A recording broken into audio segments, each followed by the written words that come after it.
दक्षिणी वन्य क्षेत्र में एक विशाल दलदल के बीच मच्छर जनजाति का निवास है। ये जनजाति केवल 500 लोगों की है, जिसमें से अधिकतर सामान्य लोग हैं, लेकिन उनमें से 80 से अधिक योद्धा हैं जो उसकी उपस्थिति को और भी रहस्यमय बनाते हैं। उसके कंधे पर एक पक्षीनुमा मच्छर बैठा है जो वाइन जनजाति से भागा हुआ है। यह मच्छर चुड़ैल को एक अद्भुत शक्ति प्रदान करता है जिससे वह सीधे उससे संवाद कर सकती है। इस मच्छर से उसे कुछ टुकड़े टुकड़े में संदेश मिले हैं, एक जनजाति, विशाल ड्रैगनफ्लाई, बेले और सभी का मर जाना। इन टुकड़ों के माध्यम से चुड़ैल ने समझा कि क्या हुआ है और उसने जनजाति के महत्वपूर्ण सदस्यों को इकट्ठा किया ताकि वे अगले कदम पर चर्चा कर सकें। जब उसे यह समाचार मिला तो उसने अपने कंधे पर बैठे मच्छर को कच्चे मांस का एक छोटा टुकड़ा दिया। उसके चेहरे पर न तो खुशी थी और न ही गुस्सा, उसके मन में केवल एक ठंडी सोच थी। हु वेन के नेतृत्व में शिकार टीम, सभी 50 योद्धा, एक अज्ञात जनजाति द्वारा मारे गए। चुड़ैल ने अपने विचारों को एकत्रित करते हुए जनजाति के प्रमुख योद्धाओं को अपने चारों ओर बुलाया। उन्होंने एक गहरी सांस ली और कहा, हमें इस अज्ञात जनजाति के बारे में अधिक जानकारी प्राप्त करनी होगी। हमें पता करना होगा कि वे कितने मजबूत हैं और उनकी संख्या कितनी है। उसके शब्दों में एक गहरी चिंता थी जो सभी के दिलों में घर कर गई। एक युवा योद्धा ने कहा, हम उन्हें अपने क्षेत्र में कैसे लाएंगे? चुड़ैल ने उत्तर दिया, हमें अपने जाल बिछाने होंगे, उन्हें अपनी ओर आकर्षित करना होगा। उसकी योजना सुनकर सभी ने एक दूसरे की ओर देखा। कुछ ने सहमति में सिर हिलाया। चुड़ैल ने कहा, हमारी ताकत हमारी एकता में है और हमें एकजुट होकर इस खतरे का सामना करना होगा। उसकी आवाज में एक शक्ति थी जो सभी को प्रेरित कर रही थी। धीरे धीरे जनजाति के लोग एकजुट होने लगे और एक नई योजना बनाने के लिए तैयार हो गए। चुड़ैल ने अपने हाथों में एक पुरानी हड्डी पकड़ी जो उसके लिए एक महत्वपूर्ण प्रतीक थी। उसने उसे अपने सामने रखा और कहा, यह हड्डी हमें याद दिलाती है कि हम कितने शक्तिशाली हैं। हमें अपने पूर्वजों की शक्ति को अपने भीतर महसूस करना होगा। उसके शब्दों ने सभी को एक नई ऊर्जा दी। जनजाति के लोग एकजुट होकर उस हड्डी के चारों ओर खड़े हो गए, जैसे कि वे अपने पूर्वजों की आत्मा को महसूस कर रहे हों। चुड़ैल ने अपनी आंखें बंद की और एक गहरी सांस ली, जैसे वह अपने पूर्वजों से संवाद कर रही हो। अचानक एक हल्की हवा चली और सभी ने महसूस किया कि एक अदृश्य शक्ति उनके चारों ओर है। चुड़ैल ने कहा, हमारे पूर्वज हमेशा हमारे साथ हैं, हमें उनकी शक्ति का उपयोग करना होगा। उसकी आवाज में एक गहराई थी जो सभी के दिलों में एक नई आशा भर रही थी। जनजाति के सभी सदस्य एकजुट होकर चुड़ैल के चारों ओर खड़े थे, उनके चेहरों पर एक नई दृढ़ता थी। चुड़ैल ने कहा, हम एक साथ मिलकर इस संकट का सामना करेंगे, हमें अपने पूर्वजों की शक्ति का उपयोग करना होगा। उसकी आवाज में एक गहरी प्रेरणा थी जिसने सभी को एक नई दिशा दी। जनजाति के लोग एकजुट होकर अपनी योजना को अंतिम रूप देने लगे।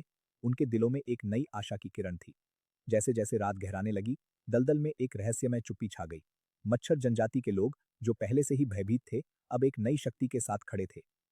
चुड़ैल ने कहा, हमारी एकता ही हमारी ताकत है। हम इस अज्ञात जनजाति को हराने के लिए तैयार हैं। उसकी आवाज में एक अद्भुत शक्ति थी जिसने सभी को प्रेरित किया।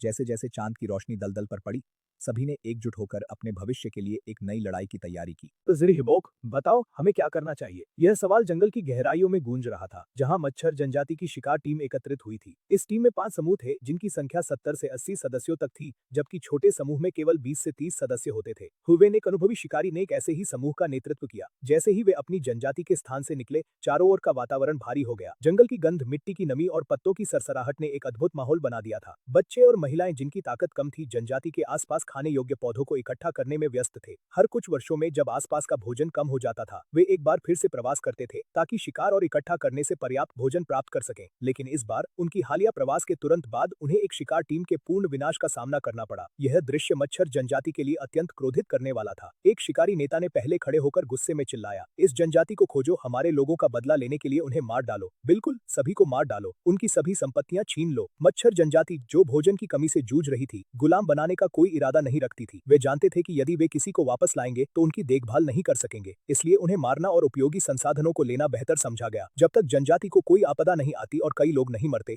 वे अन्य जनजातियों से महिलाओं और बच्चों को पकड़ने का सहारा नहीं लेते। चुप रहो सभी, अचानक जनजाति के नेता ने गरजते हुए कहा, जिससे अन्य लोगों की आवाजें दब गईं। जंगल की गहराइयों में मच्छर जनजाति के शिकारी नेता की आवाज गूंज रही थी, हमें इस जनजाति का पता लगाना होगा और उन्हें खत्म करना होगा। उसकी आंखों में आग थी जो उसके क्रोध को दर्शा रही थी। उसके शब्दों ने अन्य शिकारी सदस्यों के दिलों में भी एक ज्वाला जगा दी। हर कोई एक दूसरे की ओर देख रहा था, उनकी आंखों में प्रतिशोध की चमक थी। जैसे ही उन्होंने अपने हथियारों को कस लिया, जंगल की ठंडी हवा में एक अजीब सी गंध फैल गई। यह गंध खून की थी जो पहले से ही उनके मन में प्रतिशोध की भावना को और बढ़ा रही थी। हमारे लोग मारे गए हैं, हमें इसका बदला लेना होगा, एक और शिकारी ने चिल्लाया। उसकी आवाज में गुस्सा और दुख दोनों थे। सभी ने सहमति में सिर हिलाया और एकजुट होकर वे आगे बढ़ने के लिए तैयार हो गए। जंगल की हरियाली में पत्तों की सरसराहट और पक्षियों की चहचहाट ने एक अजीब सा संगीत बनाया। यह संगीत उनके दिलों में धड़कन की तरह गूंज रहा था, जैसे कि जंगल भी उनकी भावना को समझ रहा हो। हमें उन्हें ढूंढना होगा और उन्हें सबक सिखाना होगा।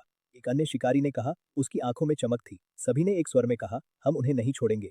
यह दृढ़ संकल्प उनके चेहरे पर स्पष्ट था। जंगल की गहराई में जहां हर दिशा में हरियाली फैली हुई थी, मच्छर जनजाति के नेता की आंखों में चिंता की चमक थी। उसने अपने 4 साथियों की ओर देखा, जिनके चेहरे पर भय और आशंका का मिश्रण था। चारों नेता उसकी बातों को सुनकर चुपचाप सहमति में सिर हिला रहे थे। हवा में एक हल्की सी सिहरन थी, जैसे कि जंगल भी उनकी चिंता को महसूस कर रहा हो। मच्छर जनजाति के नेता ने अपनी आवाज को और भी गंभीरता से उठाया, हमें इस अनजान जनजाति के खिलाफ सावधानी बरतनी होगी। उनकी ताकत का अंदाजा लगाना आसान नहीं है। उसकी आवाज में एक गहरी गूंज थी, जो जंगल की खामोशी को तोड़ रही थी। चारों नेताओं ने एक दूसरे की आंखों में देखा, जैसे वे एक दूसरे के मन की बात समझ रहे हों। एक नेता ने धीरे से कहा, लेकिन अगर हम चुप रहे तो वे हमें कमजोर समझेंगे। मच्छर जनजाति का नेता ने उसकी बात पर ध्यान दिया और कहा, हमारी ताकत केवल हमारी संख्या में नहीं है, बल्कि हमारी बुद्धिमत्ता में भी है। हमें एक योजना बनानी होगी। इस पर चारों नेताओं ने एकजुटता से सिर हिलाया। उन्होंने महसूस किया कि यह केवल एक युद्ध नहीं, बल्कि उनकी अस्तित्व की लड़ाई थी। जंगल की आवाजें, जैसे कि पत्तों की सरसराहट और दूर से आती हुई चिड़ियों की चहचहाहट, उनके विचारों को और गहरा कर रही थी। जंगल की गहराई में जहां हर दिशा में हरियाली फैली हुई थी, मच्छर जनजाति के नेता ने अपने 4 साथियों के साथ एक गहरी चर्चा की। उसकी आंखों में चिंता और साहस का मिश्रण था। हमें इस अनजान जनजाति के खिलाफ सावधानी बरतनी होगी। उसकी आवाज में एक गहरी गूंज थी, जो जंगल की खामोशी को तोड़ रही थी। चारों नेताओं ने एक दूसरे की आंखों में देखा, जैसे वे एक दूसरे के मन की बात समझ रहे हों। एक नेता ने धीरे से कहा, लेकिन अगर हम चुप रहे तो वे हमें कमजोर समझेंगे। मच्छर जनजाति का नेता ने उसकी बात पर ध्यान दिया और कहा, हमारी ताकत केवल हमारी संख्या में नहीं है, बल्कि हमारी बुद्धिमत्ता में भी है। हमें एक योजना बनानी होगी। इस पर चारों नेताओं ने एकजुटता से सिर हिलाया। उन्होंने महसूस किया कि यह केवल एक युद्ध नहीं, बल्कि उनकी अस्तित्व की लड़ाई थी। जंगल की आवाजें, जैसे कि पत्तों की सरसराहट और दूर से आती हुई चिड़ियों की चहचहाहट, उनके विचारों को और गहरा कर रही थीं। गर्मी से भरे खून में बदला लेने की चाहत से भरे हुए,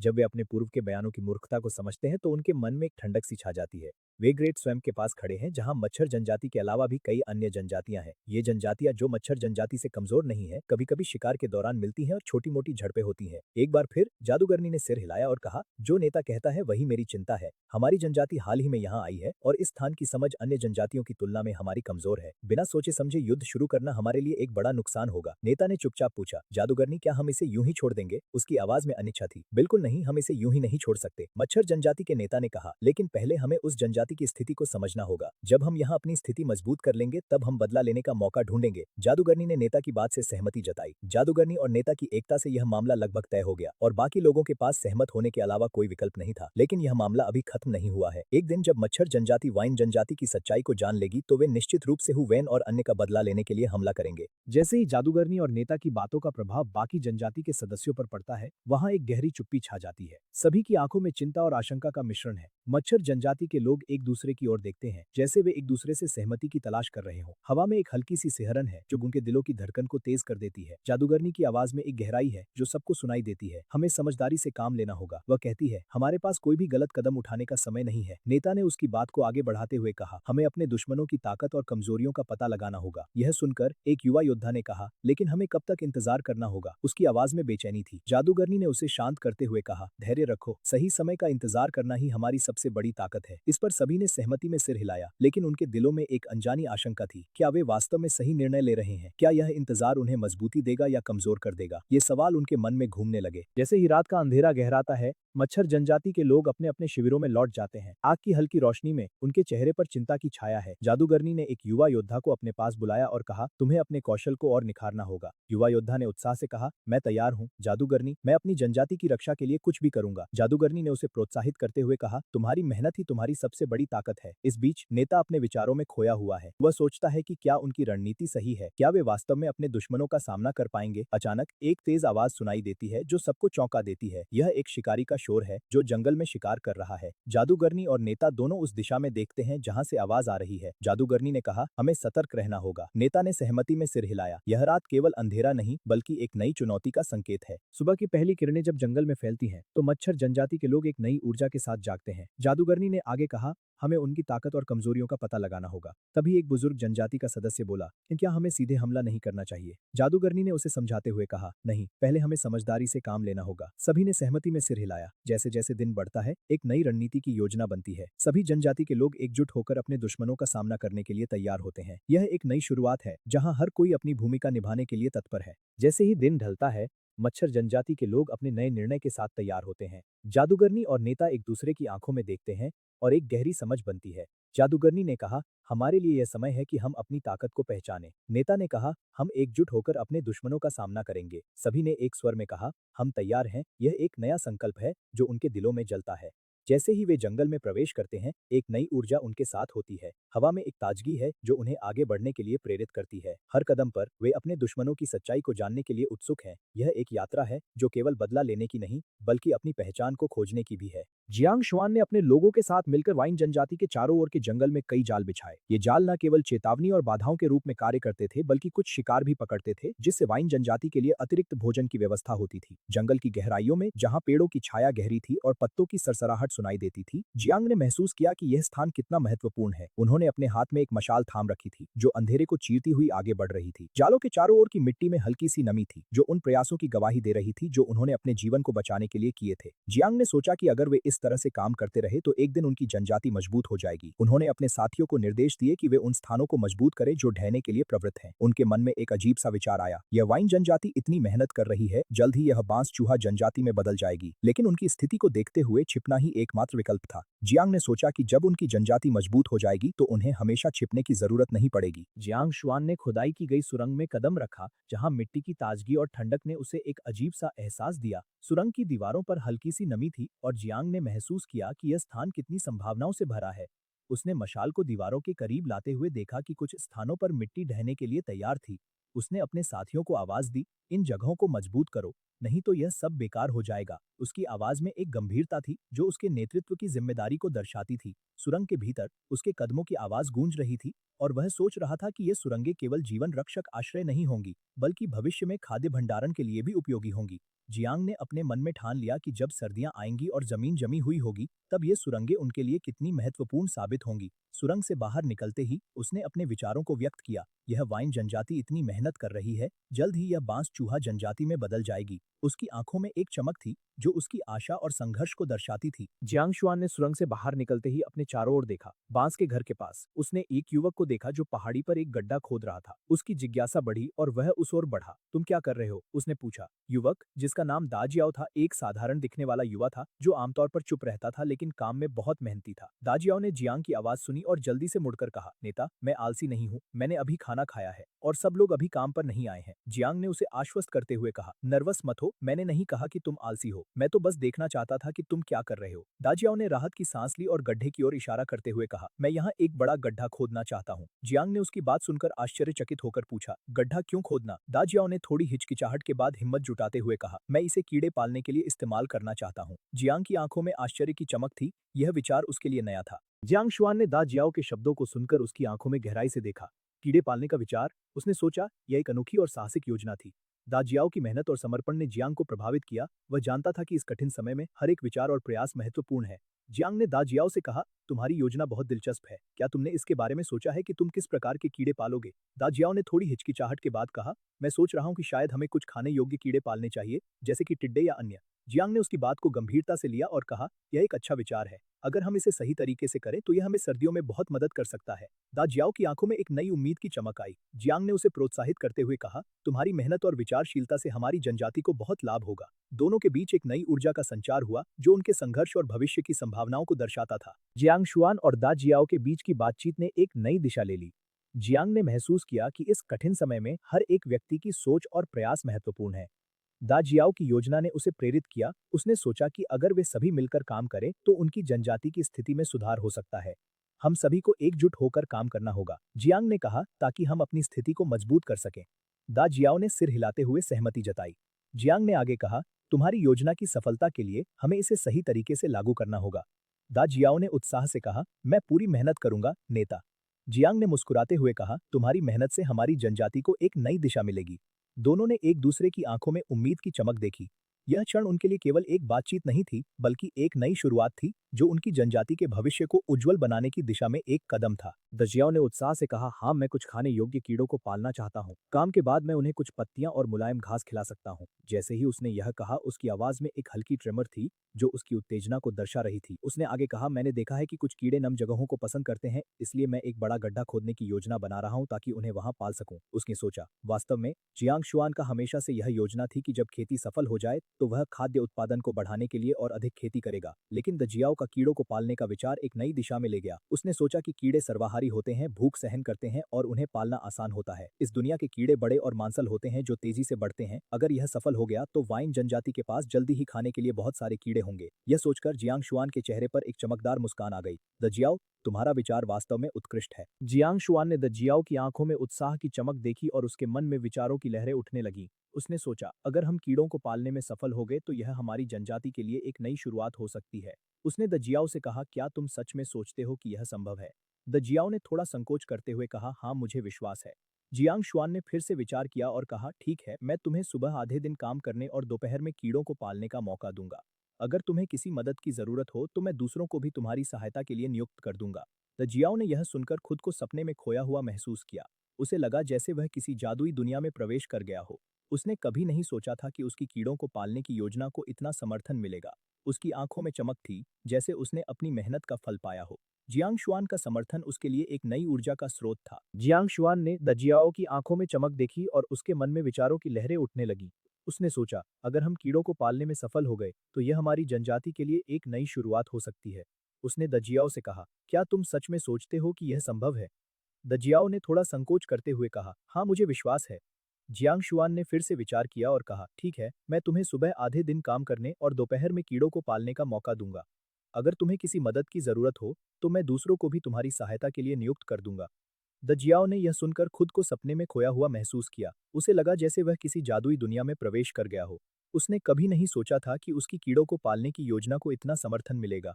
उसकी आंखों में चमक थी, जैसे उसने अपनी मेहनत का फल पाया हो।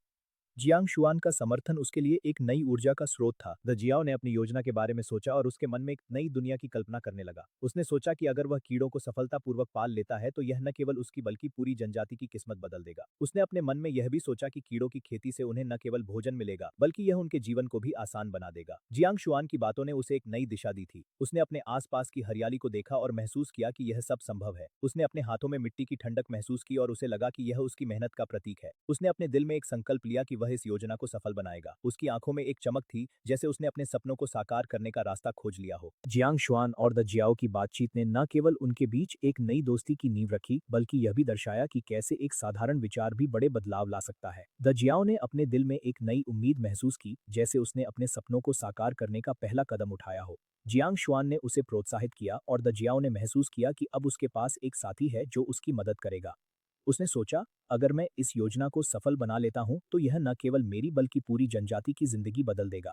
उसके मन में यह विचार आया कि कीड़ों की खेती से उन्हें न केवल भोजन मिलेगा बल्कि यह उनके जीवन को भी आसान बना देगा। जियांग शुआन की बातों ने उसे एक नई दिशा दी थी। उसने अपने हाथों में मिट्टी की ठंडक महसूस की और उसे लगा कि यह उसकी मेहनत का प्रतीक है। उसने अपने दिल में एक संकल्प लिया कि वह इस योजना को सफल बनाएगा। जैसे जैसे दिन बीतते गए, दाजियाओ की मेहनत रंग लाने लगी। उसने अपने गड्ढों में कीटों की प्रजातियों का पालन करना शुरू किया और हर दिन कीटों की गतिविधियों को ध्यान से देखता। उसकी आंखों में एक नई चमक थी, शब्द गूंजते थे, अगर तुम सच में अपने कीटों को पूरे जनजाति के लिए खिला सको तो मैं तुम्हें बड़ा इनाम दूंगा। यह सोच उसे और भी प्रेरित करती थी। एक दिन जब वह अपने गड्ढों के पास बैठा था, उसने देखा कि कुछ युवा लड़के उसके पास आए। उनकी आंखों में उत्सुकता थी। क्या हम भी मदद कर सकते हैं? उन्होंने पूछा। दाजियाओ ने मुस्कुराते हुए उन्हें आमंत्रित किया। बिल्कुल, आओ, साथ में हम और भी बेहतर कर सकते हैं। उन्होंने मिलकर गड्ढे खोदना और कीट पकड़ना शुरू किया। यह एक नई शुरुआत थी जहां दाजियाओ ने न केवल अपने सपनों को साकार किया बल्कि दूसरों को भी अपने सपनों में शामिल किया। जनजाति के लोग अब उसकी मेहनत को सराहने लगे थे और दाजियाओ के दिल में गर्व की एक नई भावना जाग उठी। जब मच्छर जनजाति की हार स्पष्ट हो गई तो दाजियाओ और उसके साथी ने एक दूसरे की ओर देखा। उनकी आंखों में विजय की चमक थी। हमने यह किया, दाजियाओ ने खुशी से चिल्लाया। उस पल में उन्होंने अपने डर को मात दी थी और अपने घर की रक्षा की थी। जियांग शुआन की बातें उनके मन में गूंज रही थी और दाजियाओ ने महसूस किया कि उसकी मेहनत रंग लाई है। जनजाति के लोग अब उनकी ओर देखने लगे थे। उनकी आंखों में सम्मान और गर्व था। दाजियाओ ने अपने दोस्तों को गले लगाया और उन्होंने एक दूसरे के साथ खुशी मनाई। यह हमारी जीत है, दाजियाओ ने कहा। हमने एकजुट होकर यह किया है। उस क्षण में उन्होंने न केवल अपने डर को पार किया बल्कि एक नई पहचान भी बनाई। जनजाति के लोग अब उन्हें एक नेता के रूप में देखने लगे थे। दाजियाओ ने अपने दिल में एक नई जिम्मेदारी का अनुभव किया। वह जानता था कि यह केवल शुरुआत है और उसे अपने लोगों के लिए और भी अधिक करना है। उसने अपने दोस्तों से कहा, आओ हम और भी बेहतर करेंगे। हम अपने कीटों को और भी अच्छे से पालेंगे और जनजाति के लिए एक नई उम्मीद बनेंगे। यह एक नई शुरुआत थी, जहां दा जियाओ ने न केवल अपने सपनों को साकार किया, बल्कि अपने लोगों को भी एकजुट किया। कुछ ही समय बाद दा जियाओ ने विशाल ड्रैगनफ्लाइज का सामना किया, जो भोजन की तलाश में थी। इनकी उपस्थिति ने पक्षी चोंच वाले मच्छरों को आतंकित कर दिया, जो भागने के लिए व्याकुल हो गए। इस समय मच्छर जनजाति के बीच दो अन्य जनजातियों के साथ महान दलदल में गंभीर संघर्ष चल रहा था, जिससे वे वाइन जनजाति पर ध्यान केंद्रित नहीं कर पा रहे थे। समय बीतता गया और जल्द ही गर्मी की मिडसमर आ गई। जून के महीने में एक महीने की खोज के बाद दा जियाओ ने कीटों के प्रजनन में प्रारंभिक सफलता प्राप्त की। 18 जून का दिन था, धूप तेज थी, बाहर सूरज की किरणें चिलचिलाती थी, जबकि गुफा के अंदर ठंडक थी। स्प्लैश! दा जियाओ ने घास का एक बोझ उठाया और उसे गुफा में बिखेर दिया। रसल! थोड़ी ही देर में बड़े कीड़े कोनों से बाहर निकलने लगे, घास को चबाने लगे। ये बड़े कीड़े सफेद रंग के थे, जो बड़े आकार के रेशमी कीड़ों जैसे दिखते थे, और दा जियाओ की देखभाल से ये लगभग आधे मीटर लंबे, मोटे और सफेद हो गए थे। दा जियाओ ने इन मोटे कीड़ों को देखा और सरल मुस्कान के साथ कहा, खाओ और ज्यादा खाओ और मोटे हो जाओ। उसने 1 दर्जन से अधिक प्रकार के कीड़ों को पालतू बनाने की कोशिश की, और ये सफेद बड़े कीड़े उनमें से एक सफल प्रजाति थे, जिनका मांस गुणवत्ता में अच्छा था। गुफा से बाहर निकलने के बाद दा जियाओ ने एक और गुफा की ओर बढ़ा। यह गुफा गीली, मोटी मिट्टी से भरी हुई थी, जहां पृथ्वी के कीड़े और अन्य खोदने वाले कीड़े निवास करते थे। दा जियाओ ने हड्डी की खुदाई करने वाले औजार का उपयोग किया, मिट्टी को पलटते हुए, और जैसे ही प्रकाश की किरणें अंदर गईं, कई कीड़े प्रकाश देखकर तेजी से वापस खोदने की कोशिश करने लगे। दा जियाओ ने जल्दी से इन छोटे कीड़ों को 2 बड़े बांस के ट्यूबों में भर लिया, फिर मिट्टी से फिर से ढक दिया। उसके मन में एक उत्साह था, जैसे वह एक खजाना खोज रहा हो। उसने इन 2 ट्यूबों को तीसरी पृथ्वी की खाई में ले जाने का निश्चय किया। यह खाई कई पत्थरों और बांस की पत्तियों से भरी हुई थी। पहली नजर में यह खाली लग रही थी, लेकिन जैसे ही उसने छोटे कीड़ों के 2 ट्यूबों को डाला, कई मांसाहारी काले खोल वाले कीड़े पत्थरों और पत्तियों के नीचे से तेजी से बाहर निकल आए। छोटे कीड़ों को खाने के लिए प्रतिस्पर्धा करने लगे। ये काले पीठ वाले मांसाहारी कीड़े सेंटीपीड जैसे दिखते थे, लेकिन विषैले नहीं थे, और दा जियाओ की दूसरी सफल प्रजनन प्रजाति थे। दा जियाओ ने इन कीड़ों को देखा और अपने आप से बुदबुदाया, एक दिन मैं पूरे जनजाति को उन कीड़ों का भोजन बनाऊंगा, जिन्हें मैंने पाला है। उसकी आंखों में आत्मविश्वास की चमक थी, जैसे वह किसी महान सपने की ओर बढ़ रहा हो। उसने अपने मन में ठान लिया था कि वह अपने प्रयासों में सफल होगा। यह दृढ़ संकल्प उसके चेहरे पर स्पष्ट था। वह जानता था कि यह यात्रा आसान नहीं होगी, लेकिन उसके दिल में एक आग जल रही थी। जैसे ही वह गुफा से बाहर आया, उसने आसमान की ओर देखा, जहां सूरज की किरणें चमक रही थीं। यह एक नया दिन था, और दा जियाओ ने अपने सपनों को साकार करने के लिए अपने कदम बढ़ाए। उसकी आत्मा में एक नई ऊर्जा थी, और उसने अपने चारों ओर की प्रकृति की आवाजों को सुना, माइनस पक्षियों की चहचहाहट, हवा की सरसराहट और दूर कहीं पानी की कलकल ध्वनि। उसने अपने मन में सोचा, मैं इस धरती पर कुछ बड़ा करने आया हूँ। जैसे जैसे दिन बीतते गए, दा जियाओ ने अपने कीटों के प्रजनन में और भी सफलता प्राप्त की। उसने अपने प्रयासों को जारी रखा, हर दिन नई तकनीकें अपनाते हुए, और अपने कीड़ों की देखभाल में कोई कमी नहीं छोड़ी। वह अपने छोटे से प्रयोगशाला में घंटों बिताता, उन्हें खाना देता और उनकी वृद्धि को देखता। उसकी मेहनत रंग लाई और कीड़े तेजी से बढ़ने लगे। दा जियाओ की आंखों में चमक थी, जैसे वह अपने छोटे से साम्राज्य का निर्माण कर रहा हो। उसने महसूस किया कि ये कीड़े केवल उसका भोजन नहीं, बल्कि उसकी पहचान बन रहे थे। उसने अपने मन में सोचा, एक दिन ये कीड़े मुझे और मेरी जनजाति को शक्ति देंगे। उसने अपने दिल में एक नई उम्मीद जगी, और उसने अपने कीड़ों के प्रति एक गहरा लगाव महसूस किया। यह एक अनोखा रिश्ता था, जो उसे और उसके कीड़ों को एक साथ बांध रहा था। एक दिन जब दा जियाओ अपने कीड़ों की देखभाल कर रहा था, उसने महसूस किया कि उसकी मेहनत अब रंग ला रही है। उसने देखा कि उसके कीड़े अब बड़े और मजबूत हो गए हैं। उसकी आंखों में गर्व की चमक थी। उसने अपने मन में सोचा, मैंने जो सपना देखा था वह अब सच हो रहा है। उसने अपने कीड़ों को प्यार से देखा, जैसे वे उसके अपने बच्चे हों। यह एक अद्भुत क्षण था, जब उसने महसूस किया कि उसने अपने जीवन में एक नया अध्याय शुरू किया है। उसने अपने कीड़ों के प्रति एक नई जिम्मेदारी महसूस की, और उसने ठान लिया कि वह उन्हें और भी बेहतर बनाएगा। यह केवल एक प्रजनन प्रक्रिया नहीं थी, बल्कि एक नई शुरुआत थी, जिसमें उसने अपने सपनों को साकार करने का संकल्प लिया। दा जियाओ ने अपने कीड़ों के प्रति अपने प्यार को महसूस किया, और उसने कहा, मैं तुम्हें कभी नहीं छोड़ूंगा। यह वादा उसके दिल में गहराई से बसा था, और उसने अपने कीड़ों को एक नई पहचान दी। वाइन जनजाति की स्थापना का पहला वर्ष, 26 जुलाई का दिन। बांस के घर में गाओ तैंग उत्साह से भरा हुआ। अपने नेता जियांग शुआन ने उन्हें निर्देश दिया था कि वे नदी तक सीधा रास्ता साफ करें, जिसमें सभी झाड़ियां, घास और अन्य अवरोधों को हटाना था। वास्तव में जब वाइन जनजाति ने कृषि भूमि का विकास शुरू किया था, तब उन्होंने पहले ही खेतों के बीच में लगभग 3 मीटर चौड़ा रास्ता छोड़ दिया था। अब वे बस उस रास्ते को आगे बढ़ा रहे थे। नदी के किनारे रास्ता साफ करने का कारण यह था कि जनसंख्या बढ़ने के साथ साथ खाद्य उपभोग भी बढ़ गया था, और नाले में मछलियां अब मांग को पूरा करने के लिए पर्याप्त नहीं थी। एक बार जब रास्ता खुल जाएगा, तो वाइन जनजाति नदी में मछली पकड़ने का प्रयास कर सकेगी। यह नदी 20 मीटर से अधिक चौड़ी है, और इसका पानी गहरा है। चूंकि इसे पहले कभी नहीं पकड़ा गया, इसलिए नदी में मछलियों के संसाधन अत्यधिक प्रचुर हैं। यदि मछली पकड़ने का उद्योग सफलतापूर्वक विकसित किया गया, तो केवल इस नदी से मिलने वाली मछलियां कई लोगों को भोजन दे सकती हैं। जियांग शुआन के आदेश पर गाओ तैंग ने 5 या 6 लोगों को लेकर खुदाई, काटने और जलाने जैसी विधियों का उपयोग करते हुए 1 महीने और आधे में अंततः रास्ता साफ किया। तुम लोगों ने बहुत मेहनत की है, आओ मुझे दिखाओ, जियांग शुआन ने कहा। वह बाहर की ओर बढ़ा, और गाओ तैंग उसके पीछे पीछे चलने लगा। जियांग शुआन और गाओ गाओ तेंग जब बाहर निकले तो गर्मी की धूप ने उन्हें अपने आगोश में ले लिया। नदी की ओर बढ़ते हुए चारों ओर की हरियाली ने एक अद्भुत दृश्य प्रस्तुत किया। हवा में ताजगी थी और पक्षियों की चहचहाट ने वातावरण को और भी जीवंत बना दिया। गाओ तेंग ने उत्साह से कहा, मुखिया, यहाँ देखिए, यह रास्ता अब साफ हो चुका है। जियांग शुआन ने ध्यान से देखा और उसकी आंखों में संतोष की चमक थी। उन्होंने महसूस किया कि यह केवल एक रास्ता नहीं बल्कि उनकी मेहनत और एकता का प्रतीक था। जैसे जैसे वे नदी के करीब पहुंचे, पानी की लहरों की आवाज सुनाई देने लगी। जियांग शुआन ने गहरी सांस ली, जैसे कि वह उस पानी की ताजगी को अपने भीतर समाहित करना चाह रहे हों। नदी का दृश्य अद्भुत था। पानी की सतह पर सूरज की किरणें जैसे सोने की परत बिछा रही थी। अगर हम यहाँ मछली पकड़ने में सफल होते हैं तो यह हमारे लिए एक नई शुरुआत होगी, जियांग शुआन ने कहा। उसकी आवाज में एक दृढ़ता थी। गाओ तेंग ने सिर हिलाया, उसकी आंखों में उम्मीद की चमक थी। जैसे ही जियांग शुआन और गाओ तेंग नदी के किनारे पहुंचे, वहां का दृश्य उनकी आंखों को मंत्रमुग्ध कर देने वाला था। तो पानी कितना साफ है, उसने कहा। गाओ तेंग ने मुस्कुराते हुए कहा, मुखिया, यहाँ मछलियां बहुत होंगी। जियांग शुआन ने गहराई से सोचा, अगर हम सही तरीके से मछली पकड़ते हैं तो यह हमारे गांव के लिए बहुत फायदेमंद होगा। उन्होंने अपने मन में योजनाएं बनानी शुरू की, कैसे वे मछली पकड़ने के लिए जाल और अन्य उपकरण तैयार करेंगे। वहां की शांति और प्राकृतिक सौंदर्य ने उन्हें प्रेरित किया। पक्षियों की चहचहाहट और पानी की लहरों की आवाज ने एक मधुर संगीत का निर्माण किया था।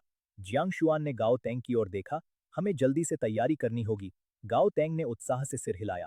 उसकी आंखों में एक नई उम्मीद की चमक थी। जियांग शुआन और गाओ तेंग ने नदी के किनारे बैठकर मछली पकड़ने की योजना बनाई। जियांग शुआन ने कहा, हमें पहले जाल बनाना होगा। गाओ तेंग ने उत्साह से कहा, मैं और मेरे लोग इसे जल्दी से बना देंगे। जियांग शुआन ने नदी के पानी की ओर इशारा करते हुए कहा, हमें यह सुनिश्चित करना होगा कि हम मछलियों को सही तरीके से पकड़े। उन्होंने अपने अनुभव के आधार पर गाओ तेंग को सलाह दी, हमें सुबह सुबह मछली पकड़ने जाना चाहिए जब वे सतह पर आती हैं। गाओ तेंग ने ध्यान से सुना, उसकी आंखों में एक दृढ़ता थी। मुखिया, हम आपकी सभी सलाहों का पालन करेंगे। जियांग शुआन ने मुस्कुराते हुए कहा, यह हमारी नई शुरुआत है। अगर हम सफल होते हैं तो यह हमारे गांव के लिए एक बड़ा बदलाव होगा। नदी की लहरों की आवाज और पक्षियों की चहचहाट ने उनके उत्साह को और बढ़ा दिया। जियांग शुआन ने गाओ तेंग को प्रेरित करते हुए कहा, हम सभी मिलकर इस कार्य को करेंगे। गाओ तेंग ने गर्व से कहा, हम आपकी उम्मीदों पर खरे उतरेंगे। मुखिया, बास के घर का दृश्य एक अद्भुत प्राकृतिक सौंदर्य से भरा हुआ था। यह घर ऊंचाई पर स्थित था, जबकि उसके सामने का खुला क्षेत्र अपेक्षाकृत नीचा था, जो अनगिनत झाड़ियों, काई और घास से भरा हुआ था। सभी हरे और जीवंत। खेतों और खुले क्षेत्र के बीच में एक लगभग 3 मीटर चौड़ी सड़क थी, जो बांस के घर के सामने से शुरू होकर कई 100 मीटर तक नदी तक जाती थी। यह सड़क भले ही बड़ी नहीं थी, लेकिन कई स्थानों पर ऊंची घास और पेड़ों से ढकी हुई थी। फिर भी यह बांस के घर को छोटी नदी से जोड़ती थी,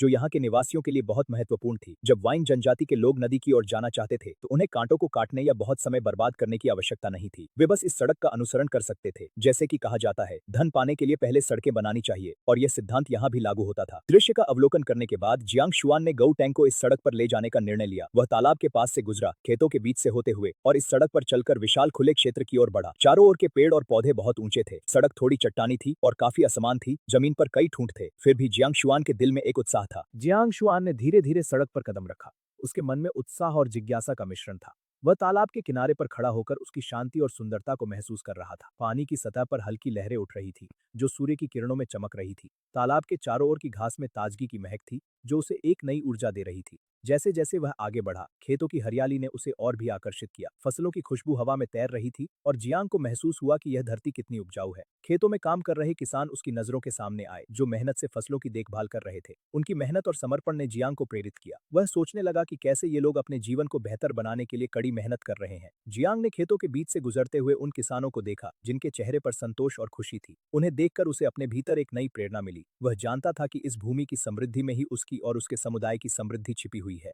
जियांग शुआन ने सड़क पर चलते हुए अपने चारों ओर की प्राकृतिक सुंदरता को महसूस किया। सड़क के किनारे ऊंचे पेड़ उसकी छाया प्रदान कर रहे थे और उनके पत्तों की सरसराहट हवा में एक मधुर संगीत की तरह गूंज रही थी। जियांग ने अपने हाथों से ठंडी मिट्टी को छुआ, जो उसके लिए एक ताजगी का अनुभव लेकर आई। सड़क के किनारे उगने वाले जंगली फूलों की खुशबू ने उसे एक नई ऊर्जा दी। जैसे जैसे वह आगे बढ़ा, उसने देखा कि सड़क कई जगहों पर चट्टानी और असमान थी, लेकिन उसके दिल में एक अद्भुत उत्साह था। वह जानता था कि यह रास्ता उसे नदी तक ले जाएगा और नदी का पानी उसकी आत्मा को शांति देगा। जियांग ने अपने कदमों को तेज किया और उसकी आंखों में चमक आ गई। उसे यह महसूस हुआ कि यह यात्रा केवल एक भौतिक यात्रा नहीं है, बल्कि यह एक आत्मिक यात्रा भी है। वह अपने भीतर के संघर्षों और सपनों को खोजने निकला था। जियांग शुआन ने जैसे ही सड़क पर आगे बढ़ना जारी रखा, उसकी आंखों के सामने एक नया दृश्य प्रकट हुआ। वह एक बड़े अर्धचंद्राकार खुले स्थान में पहुंच गया, जहां अनगिनत झाड़ियां और घास थीं। यहाँ की हरियाली ने उसे मंत्रमुग्ध कर दिया। जियांग ने महसूस किया कि यह स्थान न केवल प्राकृतिक सौंदर्य से भरा था, बल्कि यह उसकी आत्मा के लिए भी एक विश्राम स्थल था। उसने अपनी आंखें बंद की और गहरी सांस ली,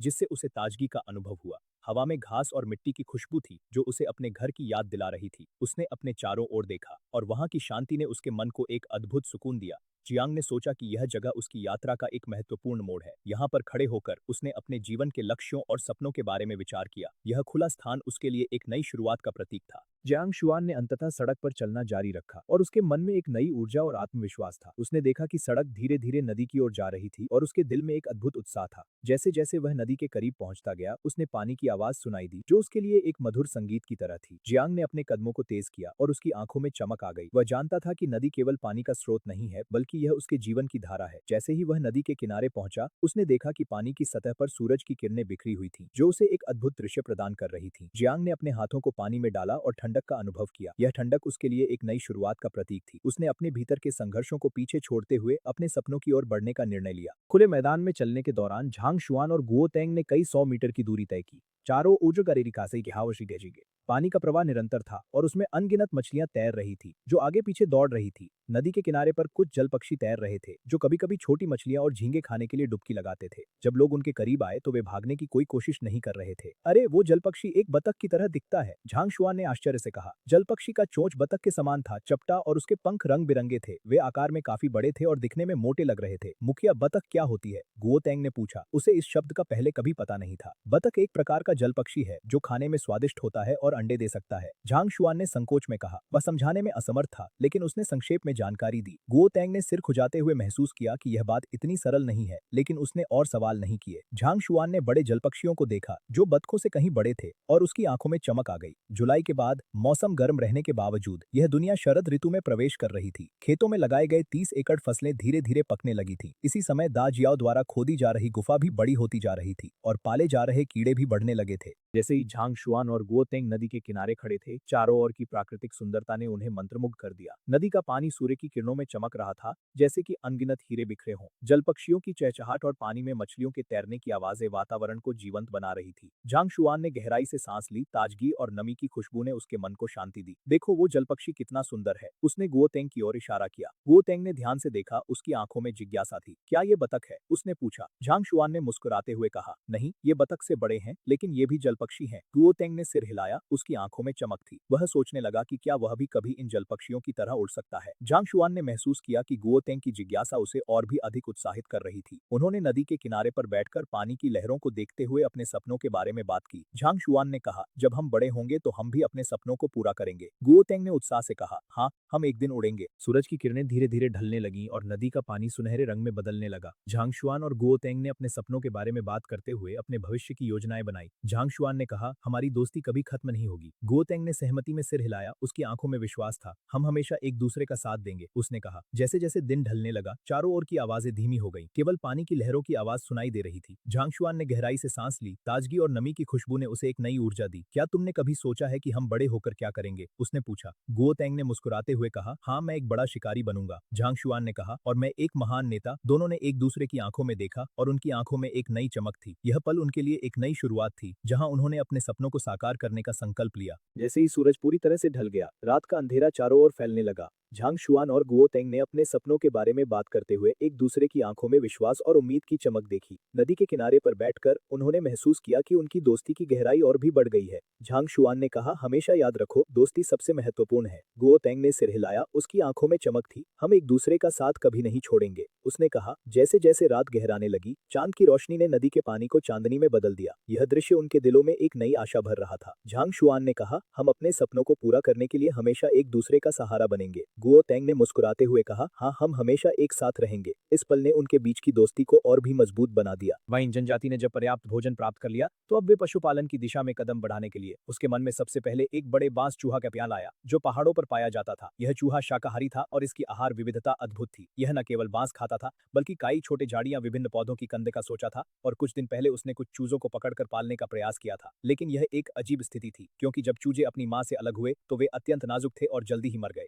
यह वाइन गौतेंग जनजाति की पहली पशुपालन विफलता थी। अब जियांग शुआन की नजर उस पक्षी पर थी जो एक बड़े जंगली बत्तख के समान था। जंगली मुर्गियों की तुलना में ये जल पक्षी स्पष्ट रूप से अधिक विविध आहार लेते थे, बीमारियों के प्रति अधिक प्रतिरोधक होते थे और पानी में स्वतंत्र रूप से भोजन खोजने में सक्षम थे। यदि जल क्षेत्र पर्याप्त बड़ा हो तो उन्हें खिलाने की आवश्यकता नहीं पड़ती थी। ये पक्षी पानी में खुद को संतुष्ट कर सकते थे। चलो कुछ पकड़ने का तरीका ढूंढते हैं और उन्हें पालने की कोशिश करते हैं, जियांग शुआन ने अपने होठ चाटते हुए कहा। यदि ये जल पक्षी बत्तखों की आदतों के समान है तो उसे उन्हें पालतू बनाने में बहुत विश्वास था। भले ही वे पहली पीढ़ी में पालतू न हो सके, वह उन्हें सीमित कर सकता था, दूसरी पीढ़ी को प्रजनन करवा सकता था और उन्हें जन्म से पाल सकता था। इस तरह वे फिर भी घरेलू पक्षियों के रूप में पाले जा सकते थे। जियांगशुआन ने अपने दोस्तों के साथ मिलकर फिर से प्रयास करने का निर्णय लिया। उन्होंने एक नई योजना बनाई जिसमें वे पक्षियों को पकड़ने के लिए एक जाल का उपयोग करने का विचार कर रहे थे। सभी ने मिलकर बांस से एक बड़ा जाल बनाया और जियांग ने उसे पानी में डालने का निर्णय लिया। अगर हम इसे सही समय पर डालते हैं तो हम निश्चित रूप से सफल होंगे, उसने कहा। सभी ने सहमति में सिर हिलाया। जब वे फिर से नाव में बैठे तो जियांग का मन आशा और उत्साह से भरा हुआ था। उन्होंने जाल को पानी में डालते हुए कहा, अब हमें बस धैर्य रखना होगा। पानी की सतह पर जाल धीरे धीरे फैलने लगा और जियांग ने अपने दोस्तों को इशारा किया कि वे चुप रहें। जैसे जैसे समय बीतने लगा, जियांग के मन में एक नई उम्मीद जाग उठी। अगर यह काम करता है तो यह हमारे लिए एक नई शुरुआत होगी, उसने सोचा। और जैसे ही जाल ने पानी में अपनी जगह बनाई, जियांग ने महसूस किया कि यह पल उनके लिए कितना महत्वपूर्ण था। उसकी आंखों में चमक थी और वह जानता था कि वे इस बार सफल हो सकते हैं।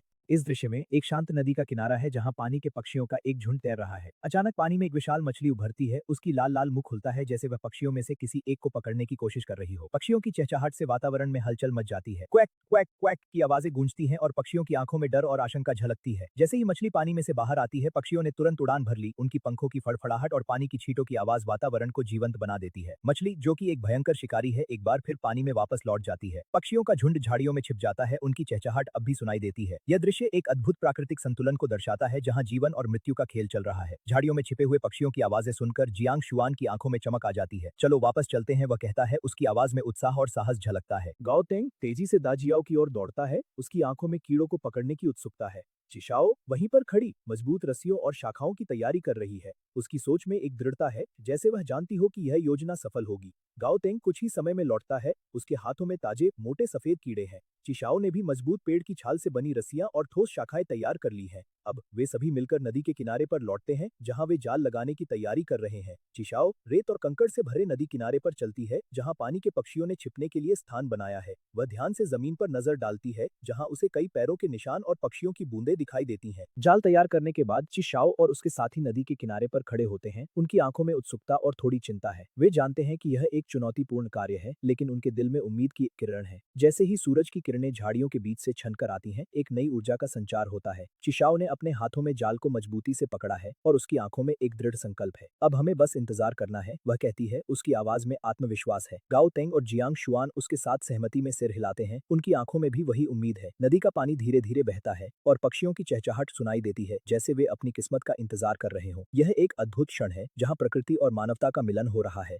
एक सुनहरे सुबह का समय था जब चिशाओ, जियांग शुआन और गाओ तेंग ने नदी के किनारे छिपने का निर्णय लिया। तीनों ने चुपचाप अपने स्थान पर बैठकर पानी के पक्षियों के बाहर आने का इंतजार किया। यह शिकार करने का एक कठिन कार्य था जिसमें धैर्य की आवश्यकता थी। जियांग शुआन ने नदी की सतह पर नजरें गड़ाई, जहां उसने देखा कि कुछ मछलियां असाधारण रूप से बड़ी थीं। वे कभी कभी क्यामा किनारे पर चहचहाते पक्षियों को भी अपना शिकार बना लेती थीं। जियांग शुआन ने कहा, इस नदी में शिकार की कोई कमी नहीं है। चिशाओ ने उत्तर दिया, यह संभवतः इसलिए है क्योंकि जंगल बड़ा है और जानवर बिखरे हुए हैं, जबकि यहाँ मछलियां और जल जीव सीमित क्षेत्र में रहते हैं। जियांग शुआन ने सहमति जताई, अगर हम महासागर में होते तो स्थिति भिन्न होती। गाओ तेंग ने पूछा, क्या हमें भविष्य में नदी में मछली पकड़ने की योजना बनानी चाहिए? जियांग शुआन ने एक लकड़ी के टुकड़े की ओर इशारा करते हुए कहा, क्या तुम उस लकड़ी को देख रहे हो? जियांग शुआन की आंखों में उत्सुकता थी। जब उसने पानी के जीवों को देखा, वह सोच रहा था कि क्या वह उन जीवों को पकड़ने में सफल हो पाएगा। नदी की लहरों की आवाज सुनाई दे रही थी, जो एक मधुर संगीत की तरह लग रही थी। अचानक एक जल जीव ने छोटी मछलियों का पीछा करते हुए तेजी से तैरना शुरू किया। जियांग शुआन ने उसे ध्यान से देखा। उसकी लंबी पूंछ और 4 पैरों के साथ वह जीव बहुत बड़ा और शक्तिशाली लग रहा था।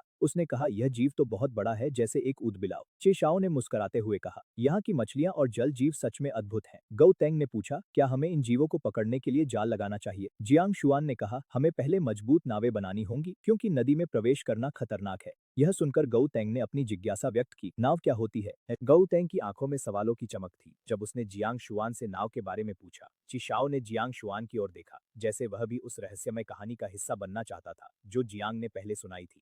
जियांग ने थोड़ी देर सोचा और फिर नदी के किनारे पर पड़े एक लकड़ी के टुकड़े की ओर इशारा किया। उसने कहा, क्या तुम उस लकड़ी को देख रहे हो? यह एक नाव का उदाहरण है।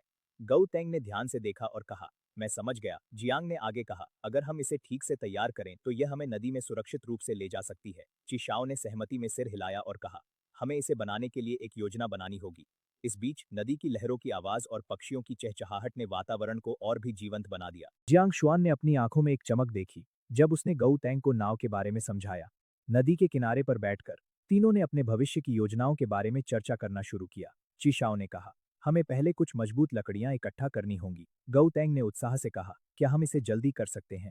जियांग ने मुस्कुराते हुए कहा, हमें धैर्य रखना होगा क्योंकि अच्छी नाव बनाने में समय लगता है। नदी की लहरों की आवाज और पक्षियों की चहचहाट ने उनके विचारों को और भी गहराई दी। जैसे जैसे सूरज आसमान में चढ़ता गया, वातावरण में एक नई ऊर्जा का संचार होने लगा। जियांग ने कहा, जब हम नाव बना लेंगे तो हम इस नदी में मछलियां पकड़ने के लिए जा सकेंगे। जैसे जैसे दिन बढ़ता गया, तीनों दोस्तों ने अपने विचारों को साझा करना जारी रखा। चिशाओ ने कहा, अगर हम नदी में मछलियां पकड़ने में सफल हो जाते हैं तो यह हमारे लिए बहुत फायदेमंद होगा। गौ तेंग ने उत्सुकता से पूछा, क्या हम उन्हें पकड़े हुए देखेंगे? जियांग ने मुस्कुराते हुए कहा, हाँ, लेकिन हमें पहले सही तरीके से जाल लगाना होगा। उन्होंने नदी के किनारे पर जाल लगाने की योजना बनाई ताकि मछलियां आसानी से फंस सकें।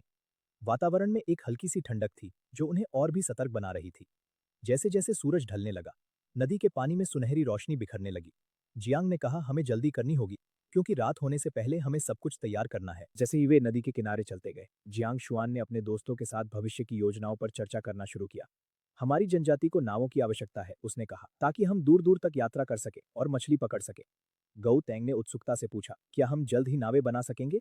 जियांग शुआन ने मुस्कुराते हुए कहा, हाँ, हमें बस अपने संसाधनों का सही उपयोग करना होगा।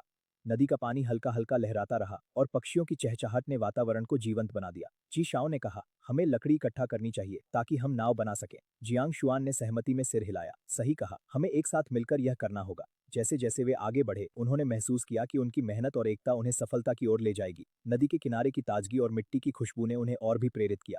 जियांग शुआन ने कहा, हमारी जनजाति की ताकत हमारे एकजुट होने में है। उनके शब्दों में एक गहराई थी जो सभी को प्रेरित कर रही थी। जल पक्षी की फड़फड़ाहट अब थम गई थी और थैले में शांति का अनुभव हो रहा था। जैसे ही उन्होंने भविष्य की योजनाओं पर चर्चा की, जियांग शुआन ने अपने दोस्तों को एकत्रित किया और कहा, हमारी जनजाति को नावों की आवश्यकता है ताकि हम न केवल मछली पकड़ सकें बल्कि दूर दूर तक यात्रा भी कर सकें। गौ तेंग ने उत्सुकता से पूछा, क्या हम जल्द ही नावें बना सकेंगे? जियांग शुआन ने मुस्कुराते हुए कहा, हाँ, हमें बस अपने संसाधनों का सही उपयोग करना होगा। जैसे जैसे वे नदी के किनारे चलते गए, उन्होंने महसूस किया कि उनकी मेहनत और एकता उन्हें सफलता की ओर ले जाएगी। नदी का पानी हल्का हल्का लहराता रहा और पक्षियों की चहचहाट ने वातावरण को जीवंत बना दिया। ची शाओ ने कहा, हमें लकड़ी इकट्ठा करनी चाहिए ताकि हम नाव बना सकें। जियांग शुआन ने सहमति में सिर हिलाया। सही कहा, हमें एक साथ मिलकर यह करना होगा। उनके बीच की एकता और सहयोग ने उन्हें और भी मजबूत बना दिया। जलपक्षी की फड़फड़ाहट अब थम गई थी और थैले में शांति का अनुभव हो रहा था। जियांग शुआन ने कहा, हमारी जनजाति की ताकत हमारे एकजुट होने में है। उसके शब्दों में एक गहराई थी जो सभी को प्रेरित कर रही थी। जियांग शुआन ने जब उस पक्षी को देखा तो उसकी आंखों में चमक आशिबुप से। गौ तेंग ने बिड़ा था और लेकिन देखी मिनमहत पे भाजी में बाशी के बत्ते के। जियांग ने सहमति में सिर हिलाया। 5 रंग की बत्तख ये नाम वाकई में उपयुक्त है। गौ तेंग ने भी अपनी सहमति व्यक्त की। चीशाओ ने बत्तख को जानवरों की खाल की थैली में देखा और कहा, आज हमने एक पकड़ लिया है। ये 5 रंग की बत्तखें शायद अभी यहाँ नहीं आएंगी, इसलिए हमें वापस चलना चाहिए। कल हम जाल का स्थान बदल देंगे। जियांग ने कहा, बिल्कुल। उन्होंने बाकी 2 फंदे अस्थायी रूप से हटा दिए और फिर उस पकड़ी गई 5 रंग की बत्तख के साथ जनजाति की ओर लौट पड़े। लौटने के बाद जियांग ने सबसे पहले लताओं से एक बड़ा आयताकार पिंजरा बुना जिसमें सूखी घास बिछाई और फिर बत्तख के एक पैर को रस्सी से बांधकर उसे पिंजरे में रखा। अगले दिनों में ची शाओ ने 3 और 5 रंग की बत्तखें पकड़ ली जिन्हें जियांग ने उसी पिंजरे में रखा और कीड़ों, छोटे मछलियों, झींगों और जल पौधों से उन्हें खिलाया।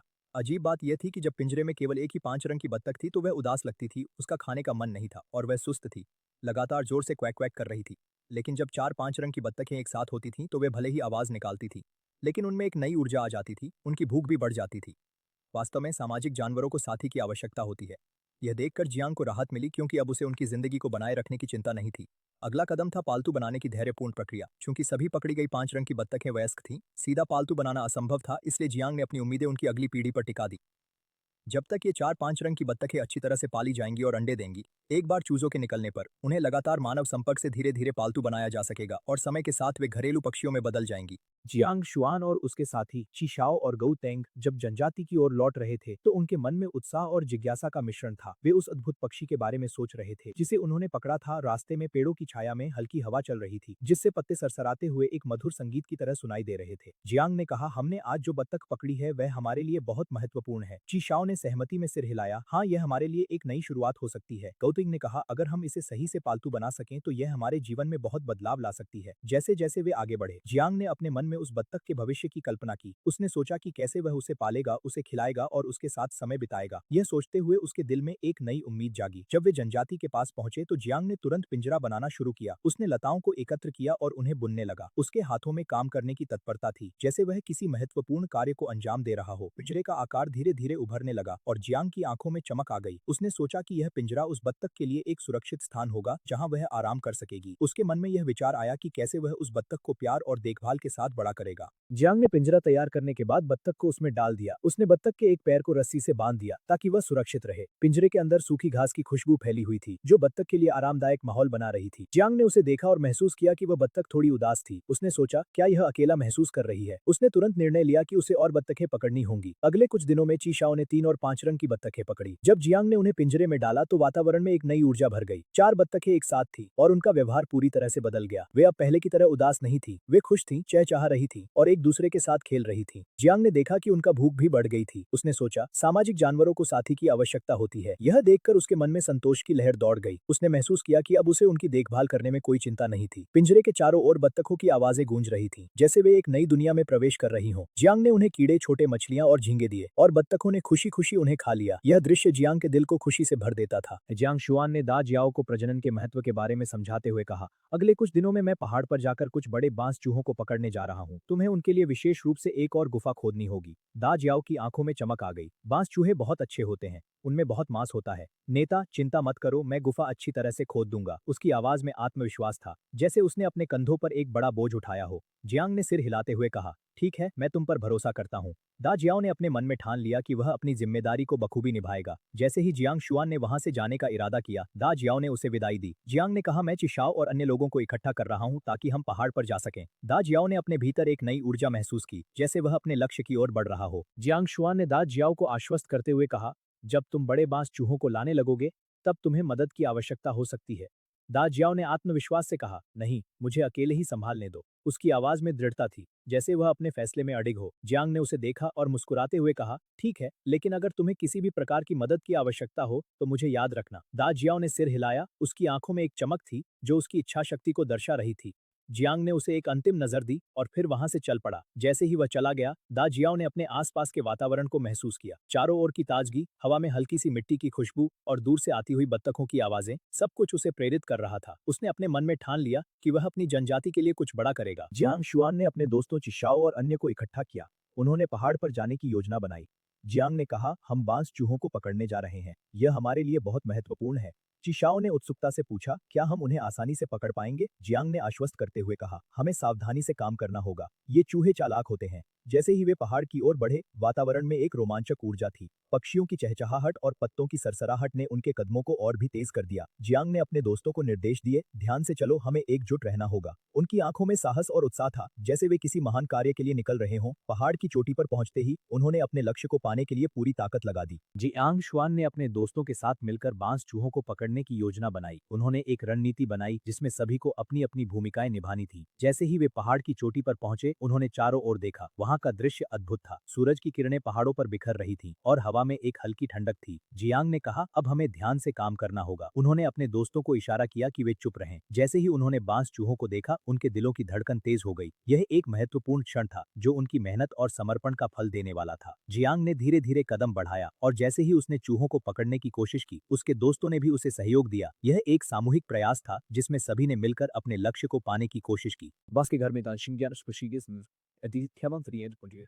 निदान सिंह ने अपनी हरी धारियों वाले चेहरे की ओर इशारा करते हुए कहा, मैं भी एक वनरग योद्धा हूँ। विचिंग खूब पहाड़ की ओर चलते हैं। जियांग शुआ ने मुस्कुराते हुए कहा, मैं तुम्हें झूठ नहीं बोलूंगा। ठीक है, फिर शिक्यू और मैं जनजाति की देखभाल करेंगे।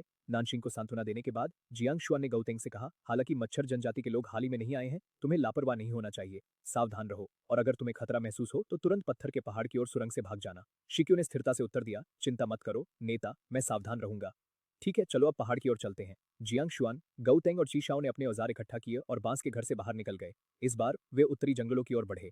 नेता और अधिक बांस के चूहों को पकड़ना, नानशिंग ने पीछे से चिल्लाया। कोई समस्या नहीं, जियांग शुआ ने उत्तर दिया, फिर घने जंगल में प्रवेश किया। कई लोग जानते हैं कि बांस के चूहे बांस के ग्रोव में रहना पसंद करते हैं, लेकिन वे यह नहीं जानते कि वे बड़े बांस के तनों वाले ग्रोव में नहीं रहते। वाइन जनजाति के पास का बांस का ग्रोव बड़े बड़े बांसों से भरा हुआ है, जो चूहे खाना पसंद नहीं करते। बांस के चूहे वास्तव में छोटे बांसों को खाना पसंद करते हैं, जो अंगूठे की मोटाई के होते हैं। वे मुख्य तने, बांस की कलियां और बांस की जड़ें खाना पसंद करते हैं। बांस के चूहे आमतौर पर ढलानों पर रहते हैं जहां छोटे बांस घने होते हैं, लेकिन ये बांस बहुत घने होते हैं, जिससे ग्रोव में खुदाई करना और बांस के चूहों को उनके बिलों से बाहर निकालना मुश्किल हो जाता है। जड़ें इतनी उलझी हुई होती हैं कि जमीन पर चलना भी कठिन हो जाता है। हड्डी की खुदाई करने वाले उपकरण का उपयोग करके, जो एक प्राचीन उपकरण है, गहरे खोदे गए बांस के चूहों को निकालना एक समझदारी भरा विकल्प नहीं है। बांस के चूहों की दुनिया में जहां हरियाली और जीवंतता का साम्राज्य है, वहां की मिट्टी में एक सुरक्षित आश्रय भी प्रदान करते हैं। झांग शुआन ने अपने दोस्तों के साथ मिलकर त्रिकोणाकार स्थिति बनाई ताकि वे चारों ओर की गतिविधियों पर नजर रख सकें। तभी दूर से एक गरज सुनाई देती है। एक विशाल भालू अपनी तृप्ति के बाद एक बड़े पेड़ के खिलाफ रगड़ खा रहा है। उसकी गरज इतनी गूंजती है कि आसपास के पक्षी और जानवर भयभीत होकर भागने लगते हैं। झांग शुआन उस भालू को देखता है। उसकी कद काठी इतनी विशाल है कि वह एक लोहे के टावर की तरह प्रतीत होता है। वह सोचता है, यदि मैं सही याद कर रहा हूं तो एक 5 रंग योद्धा बनने के लिए एक बर्बर भालू का शिकार करना होता है। यह तो बहुत कठिन है। बर्बर भालू इस विशाल भालू से भी अधिक भयानक शिकारी है, जो जंगल का असली तानाशाह है। झांग शुआन की कल्पना में वह सोचता है कि कौन ऐसा साहसी व्यक्ति होगा जो इस भयानक जीव का अकेले शिकार कर सके। इसे उत्तेजित मत करो, चलो इसे अपहोद करते हैं। चीशाओ की आवाज में सतर्कता थी। उसकी प्राथमिकता झांग शुआन और गू तेंग की सुरक्षित वापसी सुनिश्चित करना था। जंगल की गहराइयों में जहां हर कदम पर एक नई कहानी छिपी है, झांग शुआन और उसके साथी धीरे धीरे आगे बढ़ते हैं। उनके दिलों में एक अद्भुत उत्साह और थोड़ी सी चिंता है। मिस कैंथस के घने पैच के पास पहुंचते ही उन्हें एक हल्की सी खुशबू महसूस होती है, जो उन्हें इस बात का एहसास कराती है कि यहाँ बांस के चूहों का बसेरा हो सकता है। झांग शुआन का दिल तेजी से धड़कने लगता है। क्या तुमने देखा? वह फुसफुसाता है। ची शाओ और गू तेंग ने ध्यान से उस चूहे की हर हरकत पर नजर रखी। चूहा जैसे ही घास में आगे बढ़ता है, उसकी छोटी छोटी पंजों की आवाज सुनाई देती है। यह आवाज जंगल की शांति को तोड़ती है। झांग शुआन की आंखों में चमक आ जाती है। यहाँ तो बहुत सारे चूहे हो सकते हैं। लेकिन तभी एक और गरज सुनाई देती है और सभी के दिलों में एक ठंडक सी दौड़ जाती है। यह वही भालू है जो पहले से ही उनकी उपस्थिति को भांप चुका है। चीशाओ ने झांग शुआन को चेतावनी दी, हमें यहाँ से तुरंत निकलना चाहिए। झांग शुआन ने अपनी आंखों में साहस भरते हुए कहा, नहीं, हमें अपने लक्ष्य को नहीं छोड़ना चाहिए। उनका साहस और एकता उन्हें आगे बढ़ने के लिए प्रेरित करती है। जंगल की गहराइयों में जहां हर पेड़ और पौधा एक कहानी सुनाता है, झांग शुआन और उसके साथी एक नई चुनौती का सामना कर रहे हैं। जैसे ही वे आगे बढ़ते हैं, उनके चारों ओर की हरियाली और जीव जंतु उन्हें अपनी ओर खींचते हैं। अचानक झांग शुआन की नजरें एक विशाल पेड़ पर पड़ती हैं, जहां भालू ने अपनी गरज के साथ अपनी उपस्थिति दर्ज कराई थी। वह सोचता है, क्या मैं कभी इस भालू का सामना कर पाऊंगा?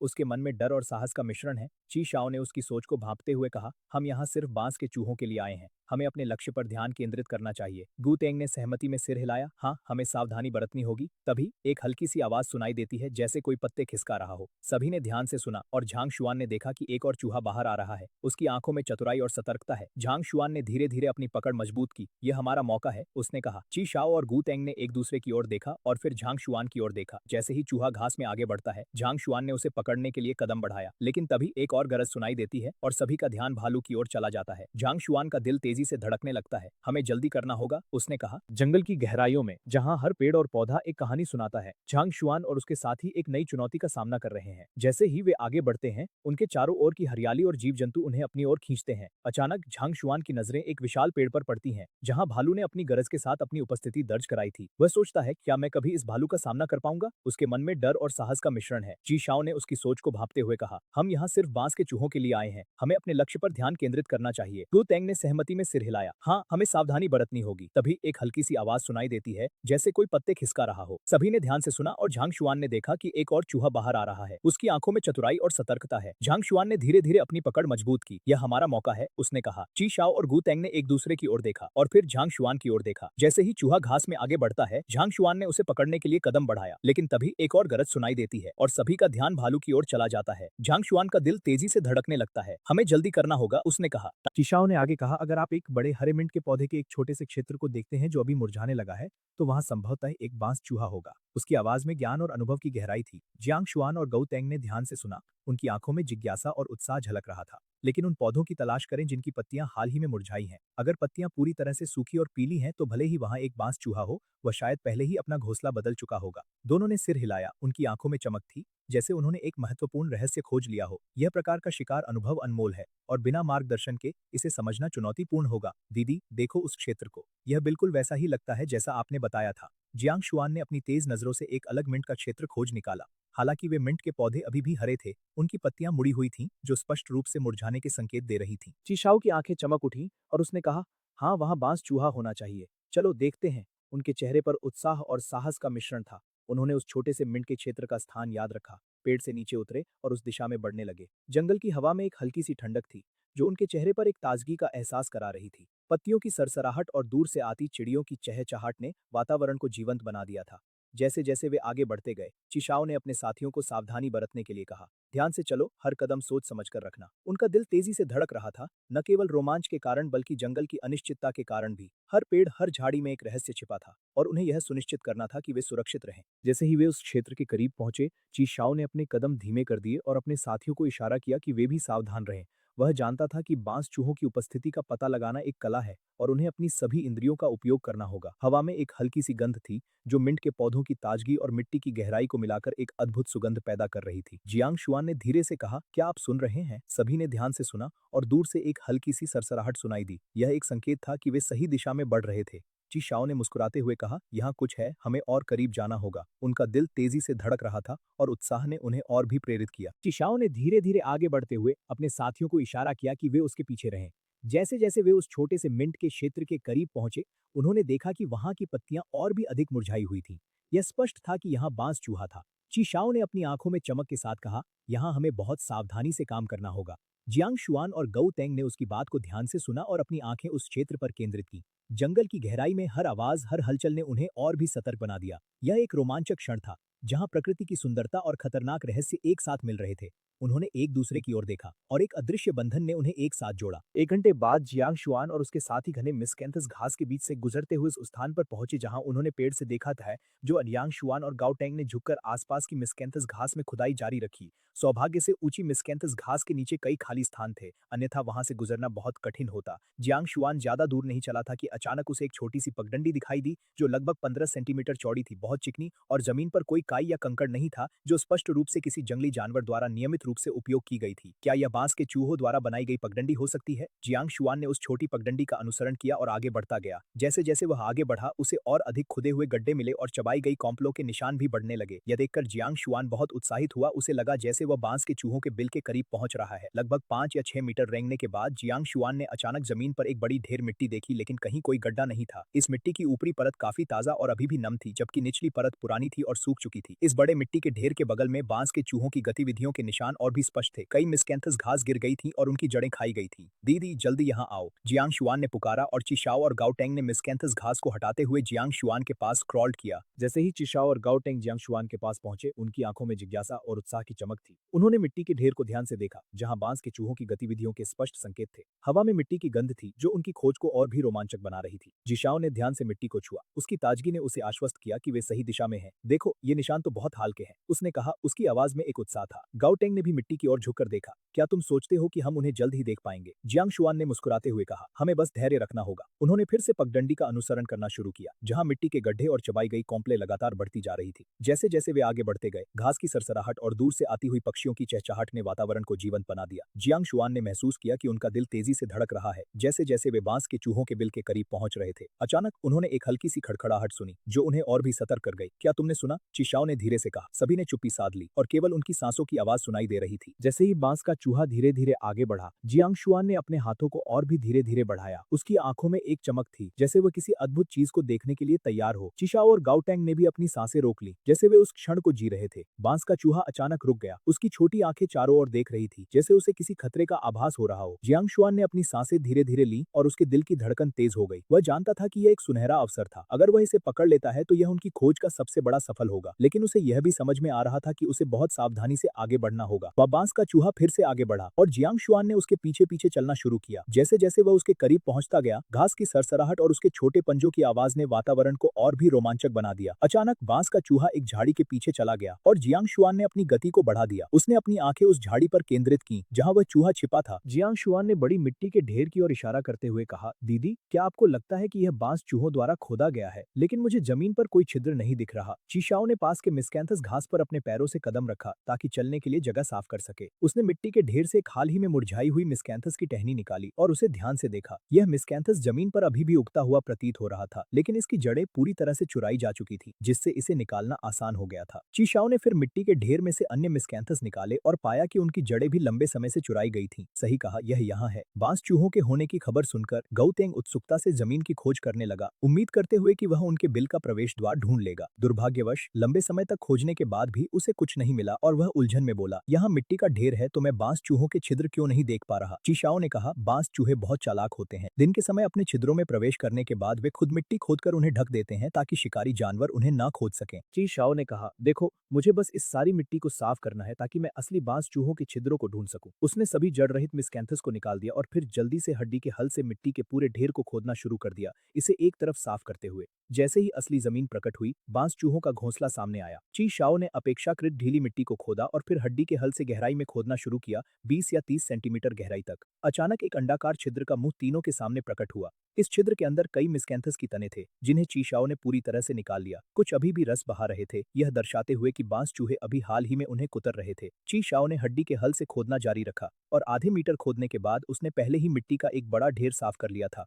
सौभाग्य से ची शाओ एक योद्धा थी और बहुत मजबूत थी, क्योंकि इतनी प्राचीन उपकरण का उपयोग करके इतनी मिट्टी खोदना थकाऊ था। दीदी, मुझे करने दो। जियांग शुआन ने स्वेच्छा से हड्डी के हल को ची शाओ के हाथों से लिया और अंदर खोदना जारी रखा। उसकी आंखों में उत्साह और साहस की चमक थी, जैसे वह अपने साहसिक कार्य में जुटा हो। मिट्टी के ढेर के चारों ओर का वातावरण गर्म था और मिट्टी की गंध हवा में फैल रही थी।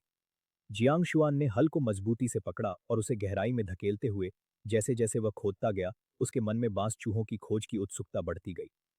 मिट्टी के हर कण के साथ वह अपने लक्ष्य के करीब पहुंचता गया। उसके हाथों की मेहनत और पसीना उसकी दृढ़ता का प्रतीक थे। जैसे ही उसने और गहराई में खोदा, उसे एक और छिद्र का मुंह दिखाई दिया, जो पहले से भी बड़ा था। यह देखकर उसकी धड़कनें तेज हो गईं और उसने अपने साथी को बुलाया। देखो, यह तो और भी बड़ा है। जियांग शुआन ने उत्साह से कहा, यह तो और भी बड़ा है। उसकी आवाज में एक नई ऊर्जा थी, जैसे उसने किसी महत्वपूर्ण खोज का पता लगाया हो। ची शाओ ने उसकी ओर देखा और उसकी आंखों में चमक थी। दोनों ने मिलकर उस छिद्र को और भी गहराई से खोदना शुरू किया। मिट्टी की हर परत को हटाते हुए जैसे जैसे वे आगे बढ़ते गए, उन्हें बांस चूहों के घोंसले की संरचना स्पष्ट होती गई। घोंसला बहुत ही जटिल था, जिसमें कई टहनियां और पत्तियां थीं, जो बांस चूहों ने अपने लिए सुरक्षित स्थान बनाने के लिए इकट्ठा की थी। ची शाओ ने एक टहनी को उठाया और देखा कि वह अभी भी ताजा थी, जैसे अभी कुछ समय पहले ही बांस चूहों ने इसे काटा हो। यहाँ तो बहुत कुछ है, उसने कहा। उसके चेहरे पर एक चमक थी। चिशाओ और जियांग शुआन ने मिलकर उस घोंसले को और भी गहराई से खोदना शुरू किया। उनके मन में एक अद्भुत उत्साह था, जैसे वे किसी अद्भुत रहस्य की खोज कर रहे हों। मिट्टी के हर कण को हटाते हुए उन्होंने महसूस किया कि यह घोंसला केवल बांस चूहों का नहीं था, बल्कि यह एक पूरी पारिस्थितिकी तंत्र का हिस्सा था। चारों ओर की आवाजें, जैसे पक्षियों का चहचहाना और हवा की सरसराहट, इस खोज को और भी रोमांचक बना रही थी। जैसे जैसे उन्होंने और गहराई में खोदा, उन्हें और भी कई रहस्य मिले। अचानक एक हल्की सी खड़खड़ाहट सुनाई दी और दोनों ने एक दूसरे की ओर देखा। क्या तुमने सुना? जियांग शुआन ने पूछा।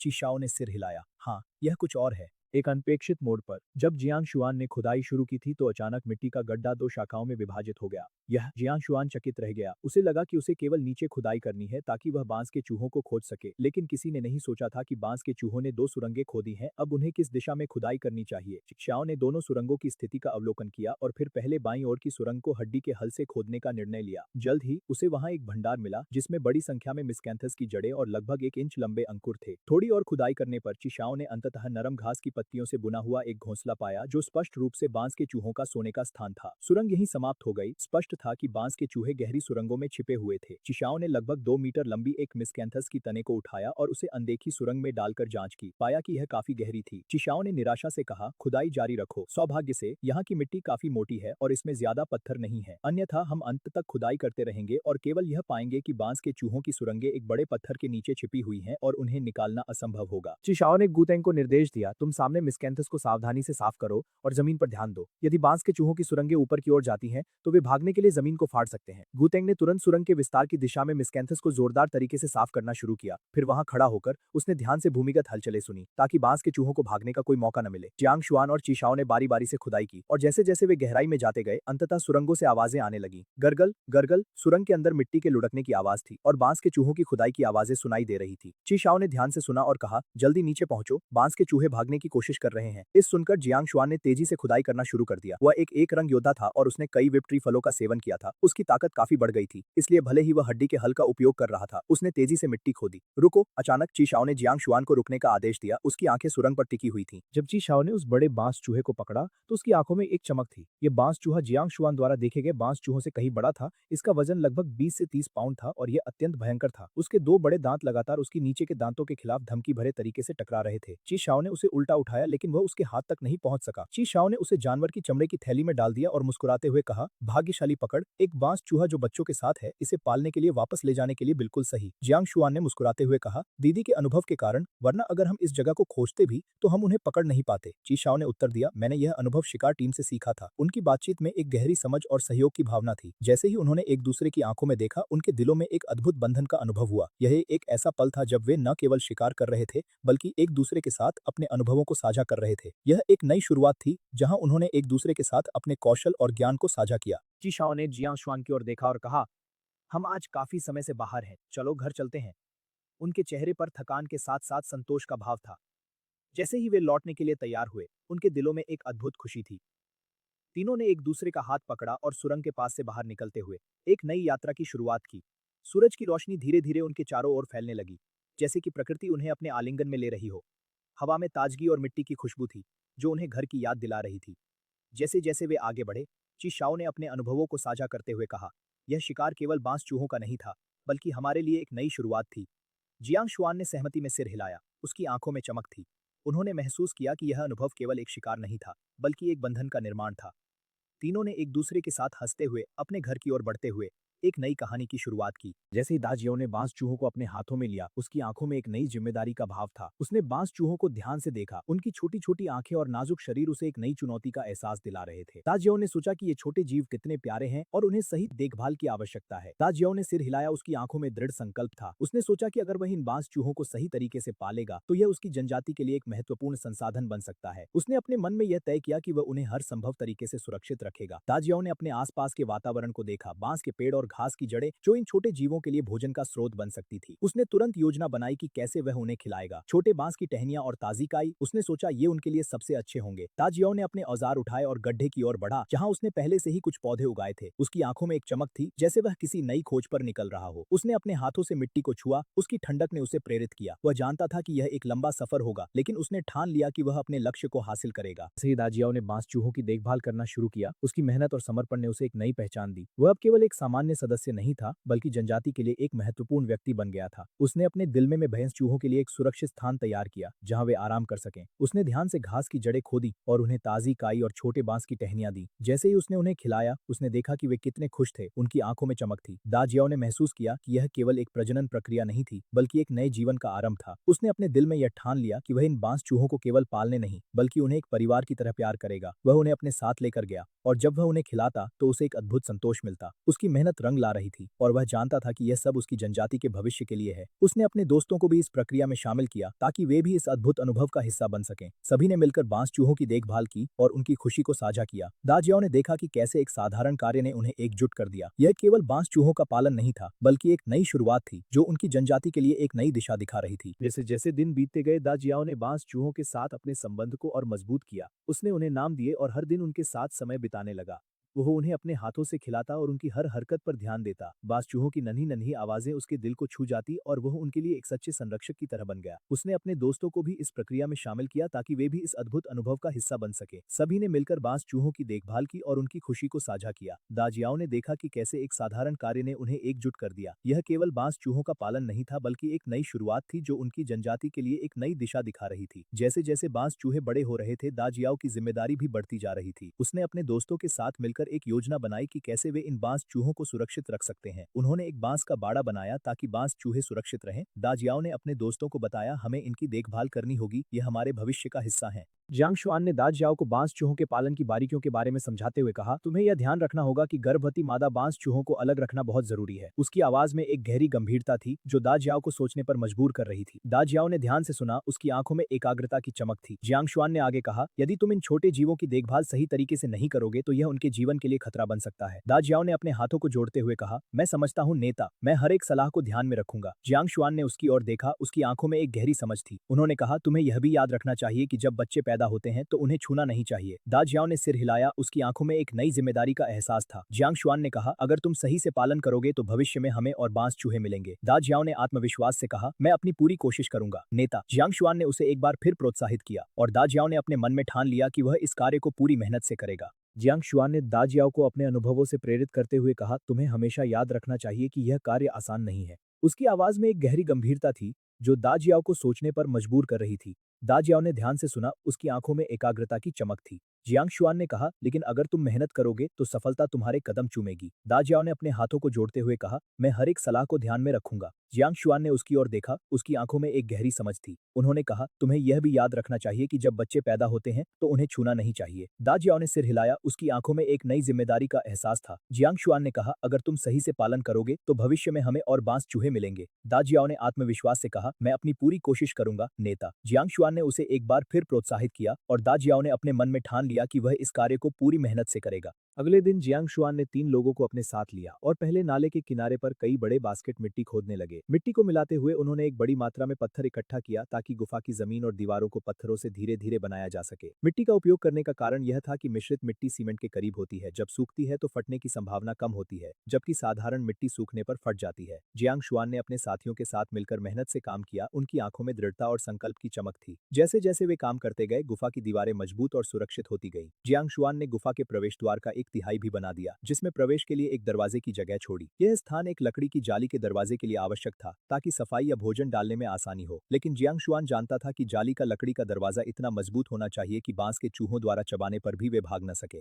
जैसे जैसे दिन ढलने लगा, जियांग शुआन और उसके साथी अपनी मेहनत से संतुष्ट थे। गुफा की दीवारें अब मजबूत और सुरक्षित थीं और उन्होंने एक ठोस आधार तैयार कर लिया था। जियांग शुआन ने अपने काम को देखते हुए एक गहरी सांस ली, उसकी आंखों में संतोष और थकान का मिश्रण था। हमने यह कर लिया, उसने अपने साथियों से कहा, अब हमें दरवाजा बनाना है। उसके शब्दों में एक नई ऊर्जा का संचार हुआ। उन्होंने लकड़ी के मजबूत टुकड़ों को इकट्ठा किया और दरवाजे के लिए आवश्यक आकार में काटना शुरू किया। लकड़ी की खुरचन और चाकू की आवाजें वातावरण में गूंज रही थीं। जैसे जैसे वे काम करते गए, गुफा का रूप और भी स्पष्ट होता गया। जियांग शुआन के मन में एक नई आशा जागृत हुई, जैसे वह जानता था कि अब बांस के चूहों को सुरक्षित रखना संभव होगा। अंततः जब दरवाजा तैयार हो गया, जियांग शुआन ने उसे गुफा के प्रवेश द्वार पर लगाया। दरवाजे की खटखटाहट ने सभी को एक नई ऊर्जा से भर दिया। यहाँ अब यह सुरक्षित है, उसने गर्व से कहा। उसके साथी उसकी ओर देखकर मुस्कुराए, उनकी आंखों में सफलता की चमक थी। जैसे ही उन्होंने दरवाजे को बंद किया, एक संतोषजनक ध्वनि गूंज उठी। जियांग शुआन ने गुफा के अंदर झांका, जहां बांस के चूहों को सुरक्षित रखने की योजना थी। अब हमें उन्हें यहाँ लाना होगा, उसने कहा। उसके शब्दों में एक नई जिम्मेदारी का एहसास था। सभी ने मिलकर बांस के चूहों को लाने की तैयारी की। गुफा की दीवारों पर सूरज की रोशनी पड़ रही थी, जिससे सब कुछ सुनहरा और जीवंत लग रहा था। जियांग शुआन ने अपने दिल में एक नई उम्मीद महसूस की, जैसे वह जानता था कि अब वे इस चुनौती का सामना कर सकते हैं। जियांग शुआन ने अपने साथियों के साथ मिलकर बांस के चूहों को गुफा में लाने की योजना बनाई। उन्होंने एकत्रित होकर विचार विमर्श किया। उनकी आंखों में उत्साह और चिंता का मिश्रण था। हमें उन्हें जल्दी लाना होगा। जियांग शुआन ने कहा, अगर हम देर करेंगे तो वे भाग सकते हैं। सभी ने सहमति जताई और एकजुट होकर काम करने का संकल्प लिया। जियांग शुआन ने उन्हें गुफा के अंदर ले जाकर सुरक्षित स्थान पर रखा। यहाँ तुम सुरक्षित हो, उसने कहा। उसकी आवाज में स्नेह और सुरक्षा का एहसास था। जैसे ही चूहों ने गुफा में कदम रखा, जियांग शुआन ने राहत की सांस ली। उसने अपने साथियों की ओर देखा, उनकी आंखों में संतोष और खुशी का भाव था। यह एक नई शुरुआत थी, एक नई यात्रा की शुरुआत। जियांग शुआन ने अपने साथियों के साथ मिलकर एक ठोस लकड़ी की जालीदार दरवाजा तैयार किया। यह दरवाजा आदिम जनजाति के लिए एक महत्वपूर्ण सुरक्षा उपाय था, लेकिन इसके बावजूद वह जानता था कि एक लोहे की जालीदार दरवाजा अधिक प्रभावी होता। दरवाजा तैयार करने के बाद उसने गुफा के अंदर नरम घास का एक ढेर फेंक दिया ताकि चूहों को वहां घोंसला बना दिया। जियांग ने कुछ ताजे काई काटने के लिए लोगों को भेजा और घास की जड़ों को गुफा में फेंक दिया, जिससे बांस के चूहों के लिए भोजन उपलब्ध हो सके। ठीक है, अब बांस के चूहों को अंदर रखा जा सकता है। उसके आदेश पर एक बड़ा बांस का चूहा और उसके 3 छोटे साथी गुफा में प्रवेश करते हैं। जियांग ने लकड़ी के दरवाजे को बंद करते हुए एक गहरी सांस ली, जैसे कि उसने एक बड़ा बोझ उतार दिया हो। उसने अपने सहकर्मियों की ओर मुड़कर कहा, आप सभी ने बहुत मेहनत की है, आज रात हमें मांस मिलेगा। ये सुनकर तीनों के चेहरे पर खुशी की चमक आ गई। जनजाति के सदस्यों के लिए जब उन्हें भरपेट खाना मिलता है तो मेहनत करना कोई बड़ी बात नहीं होती। जियांग ने दा जियाओ से कहा, इस गुफा पर नजर रखो, रात में किसी भी हलचल को सुनो, बांस के चूहे भाग न जाएं। दा जियाओ ने आत्मविश्वास से कहा, नेता चिंता मत करो, मैं यहीं रहूंगा, कोई भी हलचल मेरी सुनने से नहीं बचेगी। जियांग शुआन ने दा जियाओ को बांस के चूहों की देखभाल के लिए नियुक्त किया था। दा जियाओ ने गुफा के सामने एक बांस का झोपड़ी बनाने में मदद की थी, जहां वह अक्सर खाता और सोता था। वहां उसने कीड़ों और 5 रंग के बत्तखों की देखभाल की और अब कुछ बांस के चूहे भी उसके साथ थे। जियांग ने दा जियाओ को प्रोत्साहित करते हुए कहा, जाओ और बाद में मांस का एक टुकड़ा इकट्ठा करो। तुम इसे मिट्टी के बर्तन में उबाल सकते हो या भून सकते हो। दा जियाओ ने आश्चर्य से पूछा, क्या मुझे भी एक हिस्सा मिलेगा? जियांग ने हंसते हुए कहा, बिल्कुल, तुमने इन दिनों बहुत मेहनत की है, जब सभी मांस खा रहे हैं तो हम तुम्हें कैसे छोड़ सकते हैं। दा जियाओ की आंखों में चमक आ गई, उसने बार बार धन्यवाद कहा। यह एहसास कि उसकी मेहनत की सराहना की जा रही है उसे बहुत उत्साहित कर गया। जियांग ने दा जियाओ के कंधे पर हाथ रखते हुए कहा, इस तरह काम करो, भले ही अब हमारे पास केवल 4-5 रंग के बत्तख और 4 बांस के चूहे हैं, अगर तुम उनकी अच्छी देखभाल करोगे तो वे अंततः अनगिनत बत्तखों और चूहों में बदल जाएंगे। जियांग शुआन ने दा जियाओ को प्रेरित करते हुए कहा, एक दिन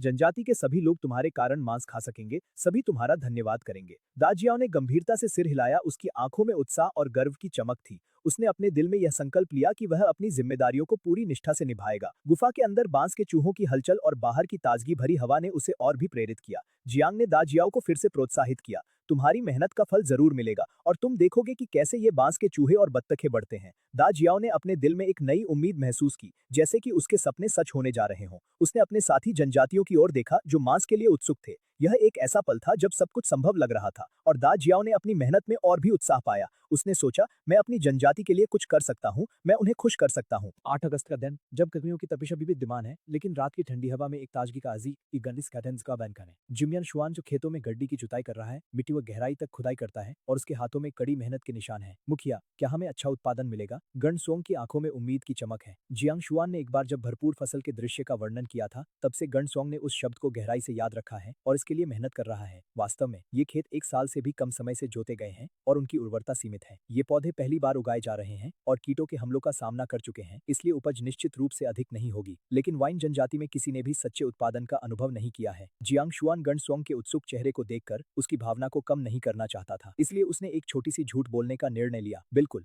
हमें फसल मिलेगी, तुमने इन फसलों को बहुत अच्छे से उगाया है, जंगली से कहीं बेहतर हम फसल क्यों नहीं पाएंगे? गण सोंग की मुस्कान और भी चौड़ी हो गई, उसने चारों ओर फैली फसलों को देखा और उसके भीतर एक संतोष की भावना जाग उठी। इस वर्ष उसने मेहनत से जमीन को साफ किया, पौधों को लगाया, उनकी देखभाल की, खाद डाली और खरपतवार को हटाया, सूखा और बाढ़ से बचने के लिए सतर्क रहा, कभी भी लापरवाह नहीं हुआ। जैसे जैसे दिन ढलने लगा, खेतों में हल्की हलचल होने लगी। जियांग शुआन और गण सोंग ने अपने काम को खत्म करने की तैयारी की। सूरज की किरणें धीरे धीरे क्षितिज के पीछे छिपने लगी और आसमान में सुनहरे और नारंगी रंगों का एक खूबसूरत मिश्रण फैलने लगा। यह दृश्य जैसे किसी चित्रकार की कूची से निकला हुआ हो। जियांग शुआन ने अपने हाथों को मिट्टी से साफ करते हुए कहा, गण सोंग, तुमने इस साल बहुत मेहनत की है, तुम्हारी मेहनत रंग लाएगी। गण सोंग ने सिर झुकाकर कहा, मुखिया, मैं तो बस अपनी जिम्मेदारी निभा रहा हूँ। उसकी आवाज में एक अद्भुत विनम्रता थी, जैसे वह अपने काम को एक साधारण कर्तव्य मानता हो। खेतों में काम करते हुए उसने अपने मन में कई सपने देखे थे, एक ऐसा सपना जिसमें वे सभी एक साथ मिलकर भरपूर फसल का आनंद लेते। जियांग शुआन ने उसकी आंखों में चमक देखी और कहा, हम सब मिलकर इस फसल का जश्न मनाएंगे। गण सोंग ने मुस्कुराते हुए कहा, हाँ, हम सब मिलकर इसे मनाएंगे। इस बातचीत के बीच हवा में एक मीठी सुगंध फैली हुई थी, जो खेतों में उगने वाली फसलों की थी। यह सुगंध जैसे उनकी मेहनत और उम्मीदों का प्रतीक हो। आसमान में उड़ते हुए पक्षियों की चहचहाहट ने इस शांत वातावरण को और भी मधुर बना दिया।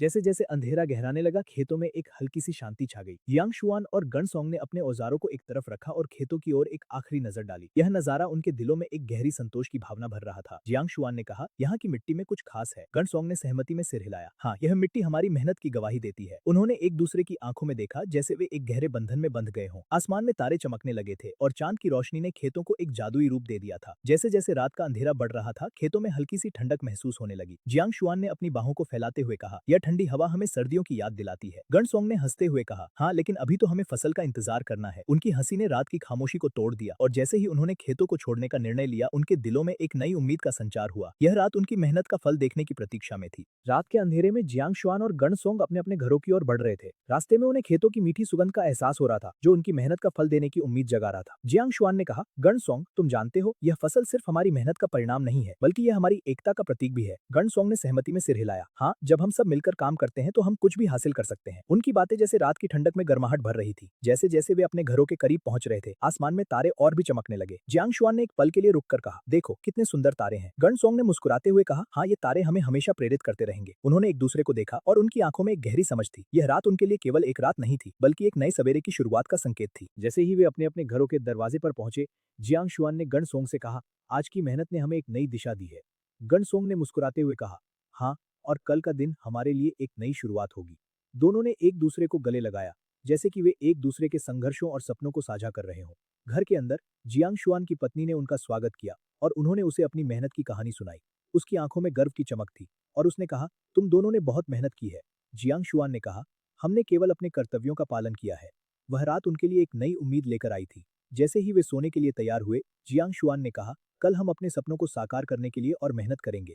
गण सोंग ने सहमति में सिर हिलाया और दोनों ने एक नई सुबह का स्वागत करने का संकल्प लिया। यह रात केवल एक रात नहीं थी, बल्कि उनके जीवन में एक महत्वपूर्ण मोड़ का संकेत थी। जियांग शुआन ने अपनी आंखों से उन पत्थर के अंडों को देखा, जो बड़े पत्थरों के पास उग रहे थे। उसकी आंखों में एक चमक थी, जैसे वह किसी अद्भुत चीज की खोज कर रहा हो। देखो गणसोंग, ये पत्थर के अंडे कितने अच्छे से बढ़ रहे हैं। उसने अपने हाथों से मिट्टी को छुआ, उसकी ठंडक ने उसे एक नई ऊर्जा दी। वह सोचने लगा, क्या ये पत्थरों से मिलने वाले पोषक तत्वों का प्रभाव है? क्या ये पत्थर वास्तव में इन अंडों की वृद्धि में मदद कर रहे हैं? गणसोंग ने कहा, लेकिन जियांग, क्या हम इस पर निर्भर रह सकते हैं? जियांग शुआन ने मुस्कुराते हुए कहा, हमें प्रयास करते रहना होगा। यह तो सिर्फ शुरुआत है। उसके शब्दों में एक दृढ़ता थी, जो उसके इरादे को दर्शाती थी। वह फिर से उन पत्थरों के पास गया जहां उसने पहले देखा था। वहां की हवा में एक ताजगी थी, जैसे प्रकृति उसे प्रोत्साहित कर रही हो। उसने अपने हाथों से बेलों को सहारा दिया और उनके बढ़ने की प्रक्रिया को निहारने लगा। गणसोंग ने उसके पास आकर कहा, क्या तुम सच में सोचते हो कि हम सफल होंगे?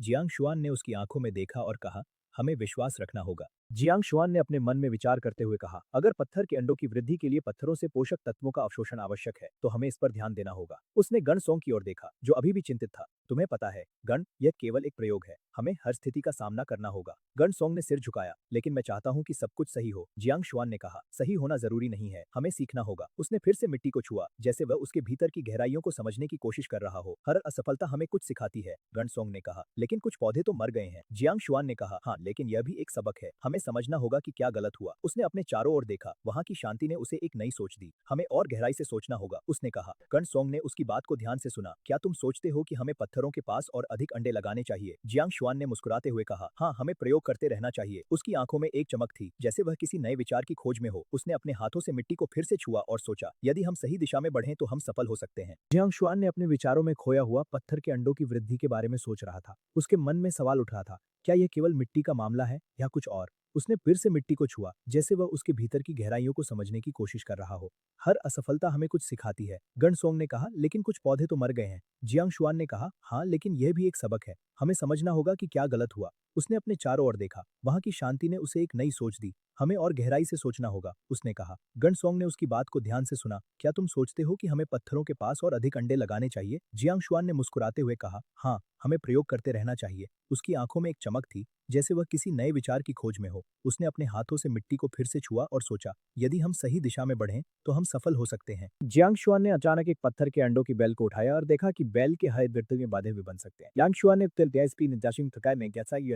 Zhang Xuan ne kantinya gesog in der inkompetent Paket. Beschwein gar unter Meterus and have got it total and notice dash what the Yom Saka Untaya had a Todesh the Holy Toil cut the Kalu Gitan Chabet. Zhang Xuan ने का वास्तव में यह भी एक अच्छा विचार है। जान सोंग ने बेहोशी में सिर हिलाया, उसकी सीमित अनुभव के कारण वो थोड़ा ओवरवेल्म महसूस कर रहा था। जियांग शुआन ने उत्तर दिया, इसका मतलब है कि सभी पत्थर ढके पतली मिट्टी वाली ढलान हमारे फसल के खेत बन सकते हैं, जो हमारी कृषि भूमि को बहुत बढ़ा देंगे। बढ़ी हुई कृषि भूमि के साथ स्वाभाविक रूप से खाद्य उत्पादन में वृद्धि होगी, जो हमारे जनजाति के लिए एक बड़ा वरदान है। बिल्कुल, गानसोंग ने अंततः समझा और पत्थर के अंडों के पहाड़ियों में फैलने के विचार से उसका मन बहुत उत्साहित हो गया। इस बीच जियांग शुआन की प्रशंसा करते हुए उसने इस युवा नेता के प्रति और अधिक समर्पित महसूस किया। पत्थर के अंडों की जांच करने के बाद जियांग शुआन ने गोल आलू की वृद्धि की जांच करने का निर्णय लिया। ये गोलाकार फल लाल त्वचा वाले कंद पौधे वाइन जनजाति के खेतों में अच्छी तरह से बढ़ते हुए दिखाई दे रहे थे और इस वर्ष की उपज अच्छी होनी चाहिए। पत्थर के अंडों और गोल आलू के अलावा अन्य फसलों की वृद्धि भी स्वीकार्य सीमाओं के भीतर थी। इन 30 से अधिक एकड़ फसलों के साथ साथ ही कृषि की गई कीड़े, मछलियां, 5 रंग के बत्तखें और बांस चूहे वाइन जनजाति को इस सर्दी में खाद्य कमी की चिंता नहीं करनी चाहिए। इसके अलावा जियांग शुआन ने जनजाति में और अधिक लोगों को शामिल करने पर भी विचार। जियांग शुआन और गानसोंग के बीच की बातचीत में गहराई थी, जैसे ही उन्होंने कृषि की संभावनाओं पर विचार किया। गानसोंग ने अपने हाथों से मिट्टी को छुआ, उसकी ठंडक ने उसे एक नई ऊर्जा दी। हमारे पास जो संसाधन है उनका सही उपयोग करके हम अपनी जनजाति को समृद्ध कर सकते हैं, जियांग शुआन ने कहा। उनकी आवाज में एक दृढ़ता थी जो सुनने वालों को प्रेरित करती थी। गानसोंग ने अपनी आंखों से मिट्टी को छुआ,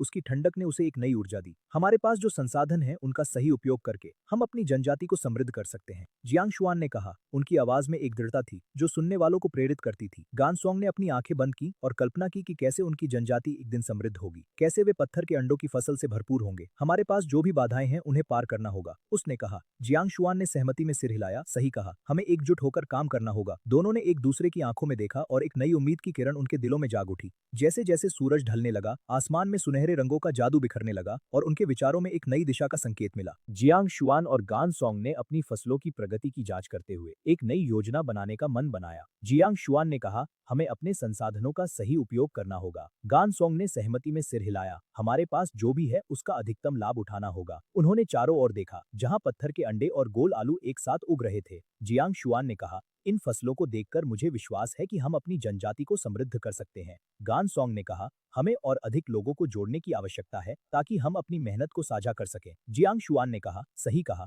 हमें एकजुट होकर काम करना होगा। जैसे ही सूरज ने आसमान में अपनी जगह बनाई, एक नई ऊर्जा उनके भीतर जाग उठी। उन्होंने अपने खेतों की ओर कदम बढ़ाया, जहां हरियाली और जीवन का एक नया संकेत था। जियांग शुआन ने कहा, हमारी मेहनत का फल हमें एक नई दिशा में ले जाएगा। गान सोंग ने कहा, हमारे सपने सच होंगे। दोनों ने एक दूसरे की आंखों में देखा और उनके दिलों में एक नई उम्मीद का संचार हुआ। जियांग शुआन और गान सोंग ने अपने खेतों की देखरेख करते हुए एक नई योजना बनाने का संकल्प लिया।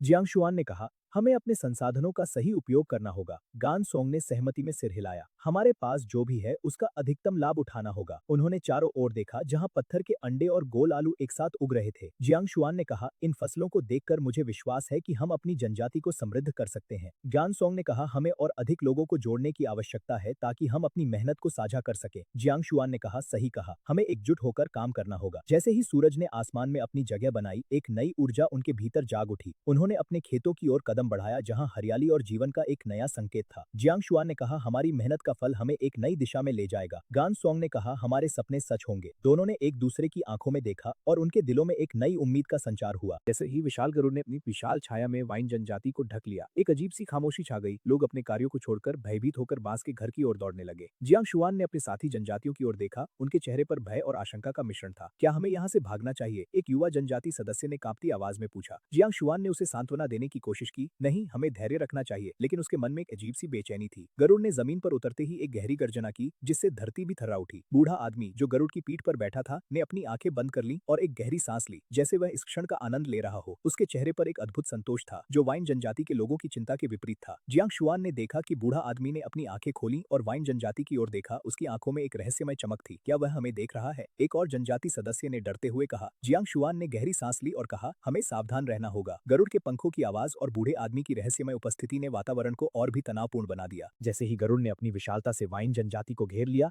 बूढ़ा आदमी अपनी आंखें खोलकर जनजाति की ओर देखने लगा। उसकी आंखों में एक अद्भुत गहराई थी, जैसे वह किसी अनजान रहस्य को देख रहा हो। वाइन जनजाति के लोग, जो पहले से ही भयभीत थे, अब और भी अधिक घबरा गए थे। बूढ़े आदमी की उपस्थिति ने उन्हें और भी अधिक असुरक्षित महसूस कराया। जियांग शुआन के धड़कन तेज हो गई। उसे महसूस हुआ कि यह बूढ़ा आदमी केवल एक साधारण व्यक्ति नहीं है, बल्कि एक शक्तिशाली व्यक्ति है जो उनकी जनजाति के लिए खतरा बन सकता है। हमें कुछ करना होगा, उसने सोचा। जनजाति के अन्य सदस्य भी उसकी चिंता को समझने लगे। वे धीरे धीरे एक दूसरे की ओर देखने लगे, जैसे वे एक योजना बनाने की कोशिश कर रहे हों। बूढ़ा आदमी अपनी जगह पर स्थिर खड़ा था। उसकी आंखें उस प्राचीन बेल पर टिकी हुई थीं, जैसे वह उसे अपने भीतर समाहित करना चाहता हो। जियांग शुआन ने महसूस किया कि समय तेजी से बीत रहा था और उन्हें कोई निर्णय लेना होगा। जियांग शुआन ने अपने दिल की धड़कन को नियंत्रित करने की कोशिश की, लेकिन उसकी चिंता बढ़ती जा रही थी। बूढ़ा आदमी, जो अब पूरी तरह से प्राचीन बेल के प्रति आकर्षित हो चुका था, ने अपनी आंखें बंद कर ली और एक गहरी सांस ली। उसकी उपस्थिति में एक अद्भुत शक्ति थी, जो वाइन जनजाति के सदस्यों को और भी अधिक असुरक्षित महसूस करा रही थी। जियांग शुआन ने अपने साथियों को इकट्ठा किया और कहा, हमें इस स्थिति का सामना कर सकते हैं। जैसे ही उन्होंने एकजुटता का संकल्प लिया, बूढ़ा आदमी ने अपनी आंखें खोली और एक गहरी आवाज में कहा, मैं इस प्राचीन बेल की शक्ति को महसूस कर रहा हूँ। उसकी आवाज में एक अद्भुत गहराई थी, जैसे वह किसी अदृश्य शक्ति को पहचान रहा हो। जियांग शुआन ने देखा कि बूढ़ा आदमी ने अपनी उंगली से बेल की ओर इशारा किया और उसके इशारे के साथ ही एक हल्की सी चमक बेल से निकलने लगी। यह देखकर जियांग शुआन की आंखें चौड़ी हो गईं। यह क्या हो रहा है? उसने सोचा। जनजाति के सदस्य भी हैरान थे, जैसे वे किसी जादुई दृश्य को देख रहे हों। बूढ़ा आदमी ने फिर से कहा, यह बेल केवल एक पौधा नहीं है, यह एक आध्यात्मिक शक्ति का प्रतीक है। जियांग शुआन ने महसूस किया कि उन्हें इस रहस्य को समझना होगा, वरना उनकी जनजाति का अस्तित्व खतरे में पड़ सकता है। जैसे ही वृद्ध व्यक्ति ने वाइन जनजाति के चारों ओर नजर दौड़ाई, उसकी आंखों में एक अनोखी चमक थी। उसने देखा कि लोग अपने खेतों में काम कर रहे थे। उनकी मेहनत और समर्पण स्पष्ट था। हवा में मिट्टी की खुशबू थी, जो मेहनत की कहानी कह रही थी। बच्चे खेल रहे थे, उनकी हंसी हवा में गूंज रही थी, और यह सब उस वृद्ध व्यक्ति को एक अजीब सा सुख दे रहा था। उसके मन में सवाल उठने लगे। क्या यह लोग अपनी पहचान को छुपा रहे हैं? क्या उनके पास कोई गुप्त शक्ति है? जैसे ही उसने इन विचारों में खोया, गरगुला उसके बगल में खड़ा था। उसकी आंखों में एक अद्भुत आत्मविश्वास था। गरगुला ने अपने पंखों को फैलाया, जैसे वह आसमान में उड़ने के लिए तैयार हो रहा हो। वृद्ध व्यक्ति ने गरगुले की ओर देखा और फिर वाइन जनजाति के सदस्यों की ओर, जो अब उसे घूर रहे थे। उनके चेहरों पर चिंता और आशंका का मिश्रण था। वृद्ध व्यक्ति ने अपनी आंखों में एक चमक लाते हुए कहा, डरो मत, मैं यहाँ केवल देखने आया हूँ। उसकी आवाज में एक गहराई थी जो सबको शांत कर गई। जैसे ही उसने यह कहा, वाइन जनजाति के लोग थोड़े सहज हुए, लेकिन फिर भी उनकी सतर्कता बनी रही। वृद्ध व्यक्ति ने धीरे धीरे अपने कदम बढ़ाए, जैसे वह इस नई दुनिया को समझने की कोशिश कर रहा हो। उसके हर कदम के साथ वाइन जनजाति के लोग उसे ध्यान से देख रहे थे। उनकी आंखों में सवाल थे, क्या वह मित्र है या शत्रु? वृद्ध व्यक्ति ने एक गहरी सांस ली और अपने चारों ओर की सुंदरता को महसूस किया। उसने देखा कि कैसे सूरज की किरणें खेतों पर पड़ रही थीं और यह सब एक सुनहरी चमक में बदल रहा था।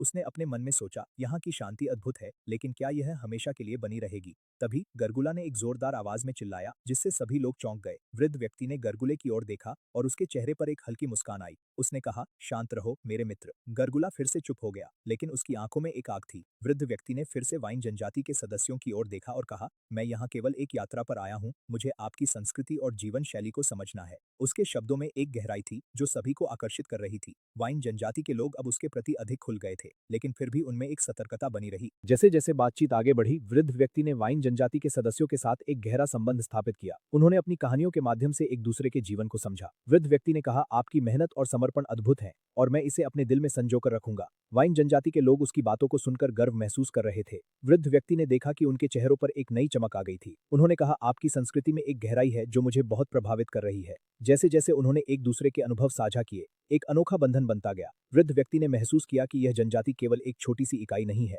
बल्कि उनके पास एक अद्भुत इतिहास और संस्कृति है। उन्होंने कहा, मैं यहाँ केवल एक पर्यटक नहीं हूँ, बल्कि मैं आपकी कहानी का एक हिस्सा बनना चाहता हूँ। उसकी आवाज में एक सच्चाई थी जो सभी को छू गई।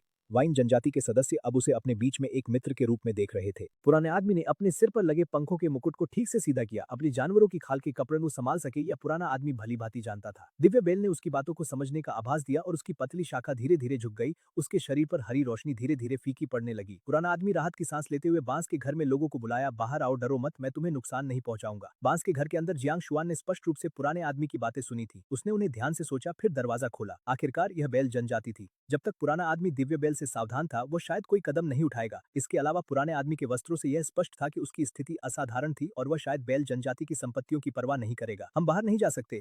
ची शाओ ने उसे पकड़ लिया। उसकी अभिव्यक्ति तनावपूर्ण थी। जियांग शुआन ने उसे आश्वस्त किया, यह पुराना आदमी समस्या पैदा करने के लिए यहाँ नहीं लगता। इसके अलावा दिव्य बैल हमारे पीछे है, सब ठीक होगा, तो मैं तुम्हारे साथ जाऊंगी। ची शाओ ने अपनी पत्थर की भाला को मजबूती से पकड़ा। जियांग शुआन के साथ बांस के घर के दरवाजे से बाहर निकलते हुए उसकी अभिव्यक्ति तनावपूर्ण थी। हम भी चलेंगे। गौ तेंग, शिक्यू और नानशिंग ने निडरता से अपने हथियार पकड़े और उनके पीछे बाहर आए। पुराना आदमी उन पांचों को देखता है जो युवा होते हुए भी साहस और एकता का प्रदर्शन कर रहे थे, उनकी प्रशंसा करता है। जियांग शुआन ने पुराना आदमी के करीब नहीं गया। आखिरकार विशाल गरुड़ बहुत डरावना था, इसलिए उसने एक अपेक्षाकृत सुरक्षित दूरी पर खड़े होने का निर्णय लिया। पुराना आदमी जियांग शुआन को देखते हुए पूछता है, युवक, यह कौन सी जनजाति है? पुराने आदमी की आवाज गूंजती है जैसे पहाड़ों की गहराई में कोई गूढ़ रहस्य छिपा हो। उसकी आंखों में एक अद्भुत चमक है जो उसकी स्थान की पवित्रता को दर्शाती थी। बांस के घर के अंदर जियांग शुआन की धड़कन तेज हो गई। उसने अपने दोस्तों की ओर देखा, जिनकी आंखों में डर और साहस का मिश्रण था। ची शाओ की पकड़ उसके हाथ पर मजबूती से थी, जैसे वह उसे किसी खतरे से बचाने की कोशिश कर रही हो। हम बाहर नहीं जा सकते, उसने फिर से कहा, लेकिन जियांग शुआन ने उसे आश्वस्त किया, यह पुराना आदमी हमें नुकसान नहीं पहुंचाएगा। उसकी आवाज में एक दृढ़ता थी जो उसके दोस्तों को आश्वस्त कर रही थी। जैसे ही उन्होंने दरवाजा खोला, बाहर की रोशनी ने उनके चेहरे पर चमक बिखेर दी। गौ तेंग, शिक्यू और नानशिंग ने एक साथ कदम बढ़ाया। उनकी आंखों में साहस की चमक थी। पुराना आदमी उनकी एकता को देखकर मुस्कुराया। उसकी आंखों में गर्व की एक झलक थी। जियांग शुआन ने धीरे धीरे कदम बढ़ाया, लेकिन विशाल गरुड़ की उपस्थिति ने उसे कुछ हिचकिचाहट दी। उसने अपने दिल की धड़कन को नियंत्रित करने की कोशिश की, जबकि पुराना आदमी ने उसे ध्यान से देखा। युवक, तुम किस जनजाति से हो? उसके सवाल में एक गहरी जिज्ञासा थी, जैसे वह उस युवा की कहानी जानने के लिए बेताब हो।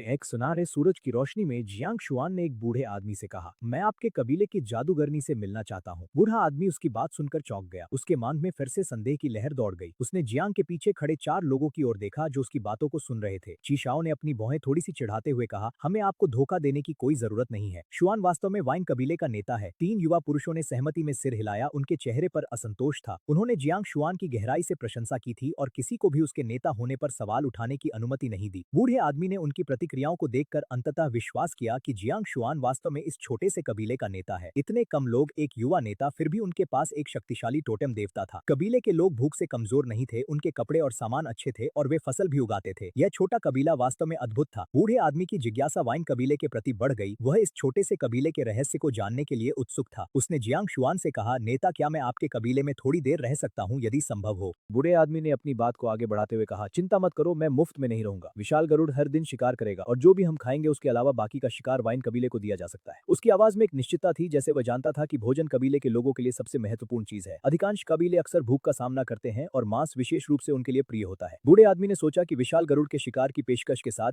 जियांग शुआन निश्चित रूप से मना नहीं करेगा। वह जानता था कि गरुड़ का आकार देखकर कोई भी समझ जाएगा कि उसके शिकार बड़े और उत्तम मांस के होंगे। लेकिन जियांग शुआन ने तुरंत सहमति नहीं दी। उसकी आंखों में एक गहरी सोच थी, जैसे वह इस प्रस्ताव के सभी पहलुओं पर विचार कर रहा हो। चारों युवा लोग एक दूसरे की ओर देखते हैं, उनके चेहरों पर चिंता की छाया थी। जियांग ने अपनी आंखें बूढ़े आदमी पर गड़ा दी, जैसे वह उसकी सच्चाई को समझने की कोशिश कर रहा हो। वातावरण में एक हल्की सी खामोशी थी, केवल पत्तियों की सरसराहट और दूर से आती हुई चिड़ियों की चहचहाहट सुनाई दे रही थी। जियांग के मन में कई सवाल थे। क्या बूढ़ा आदमी सच में उनके कबीले में रहना चाहता था या उसके पीछे कोई और योजना थी? इस सोच में डूबा हुआ उसने अपने चारों साथियों की ओर देखा, जो उसकी प्रतिक्रिया का इंतजार कर रहे थे। बूढ़े आदमी ने अपनी बात को जारी रखते हुए कहा, मैं वादा करता हूं कि मैं आपके कबीले के नियमों का पालन करूंगा। उसकी आवाज में एक गंभीरता थी जो जियांग शुआन को आश्वस्त कर रही थी। जियांग ने एक बार फिर अपने चारों साथियों की ओर देखा, जो अब थोड़े और आश्वस्त दिख रहे थे। उन्होंने एक दूसरे की आंखों में विश्वास की चमक देखी। जियांग ने फिर से बूढ़े आदमी की ओर देखा और कहा, तो यह तय है, आप हमारे साथ रह सकते हैं, लेकिन आपको यह समझना होगा कि हमारे कबीले में हर किसी का एक स्थान है और हमें एक दूसरे का सम्मान करना होगा। बूढ़ा आदमी मुस्कुराया, उसकी आंखों में संतोष की चमक थी। मैं समझता हूँ नेता, मैं आपके कबीले की परंपराओं का सम्मान करूंगा। जियांग ने एक हल्की सी मुस्कान के साथ उत्तर दिया, जैसे उसने एक भारी बोझ अपने कंधों से उतार दिया हो। चारों युवा लोग अब एक दूसरे को देखकर मुस्कुरा रहे थे। उनकी आंखों में राहत थी। वातावरण में एक नई ऊर्जा का संचार हो रहा था, जैसे कि एक नई शुरुआत की गूंज सुनाई दे रही हो। जियांग ने कहा, तो चलिए हम आपके रहने की व्यवस्था करते हैं। बूढ़ा आदमी ने सिर हिलाया, उसकी आंखों में एक नई आशा थी। यह एक ऐसा क्षण था जब दो पीढ़ियों के बीच एक पुल बन रहा था और वाइन कबीले के भविष्य के लिए एक नई दिशा की शुरुआत हो रही थी। जियांग शुआन ने बूढ़े आदमी के साथ एक नई यात्रा की शुरुआत की।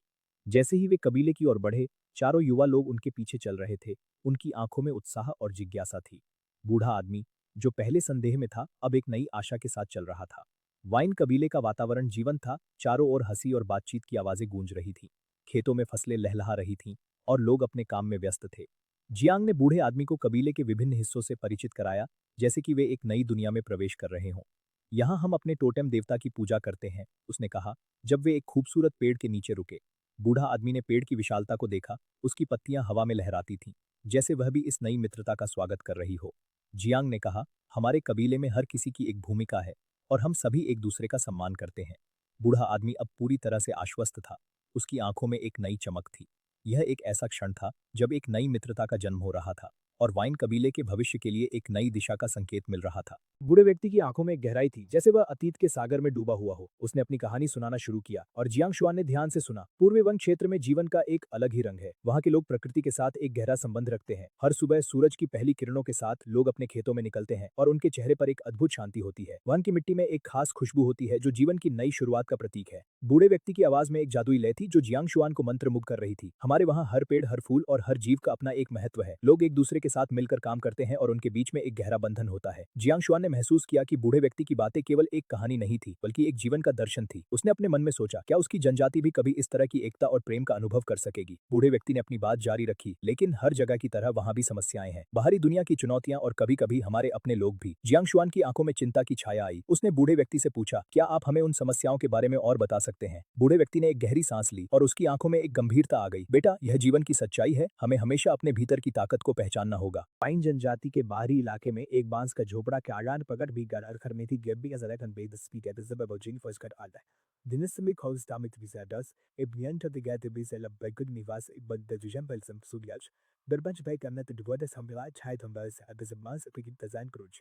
Robert Kazam may better back out, Kidobri Dava holding the Pujink and always had was got a bit better in chats. Page of us got in said Gerbet and Basim in the flat, Fanted Beddles, Augusta.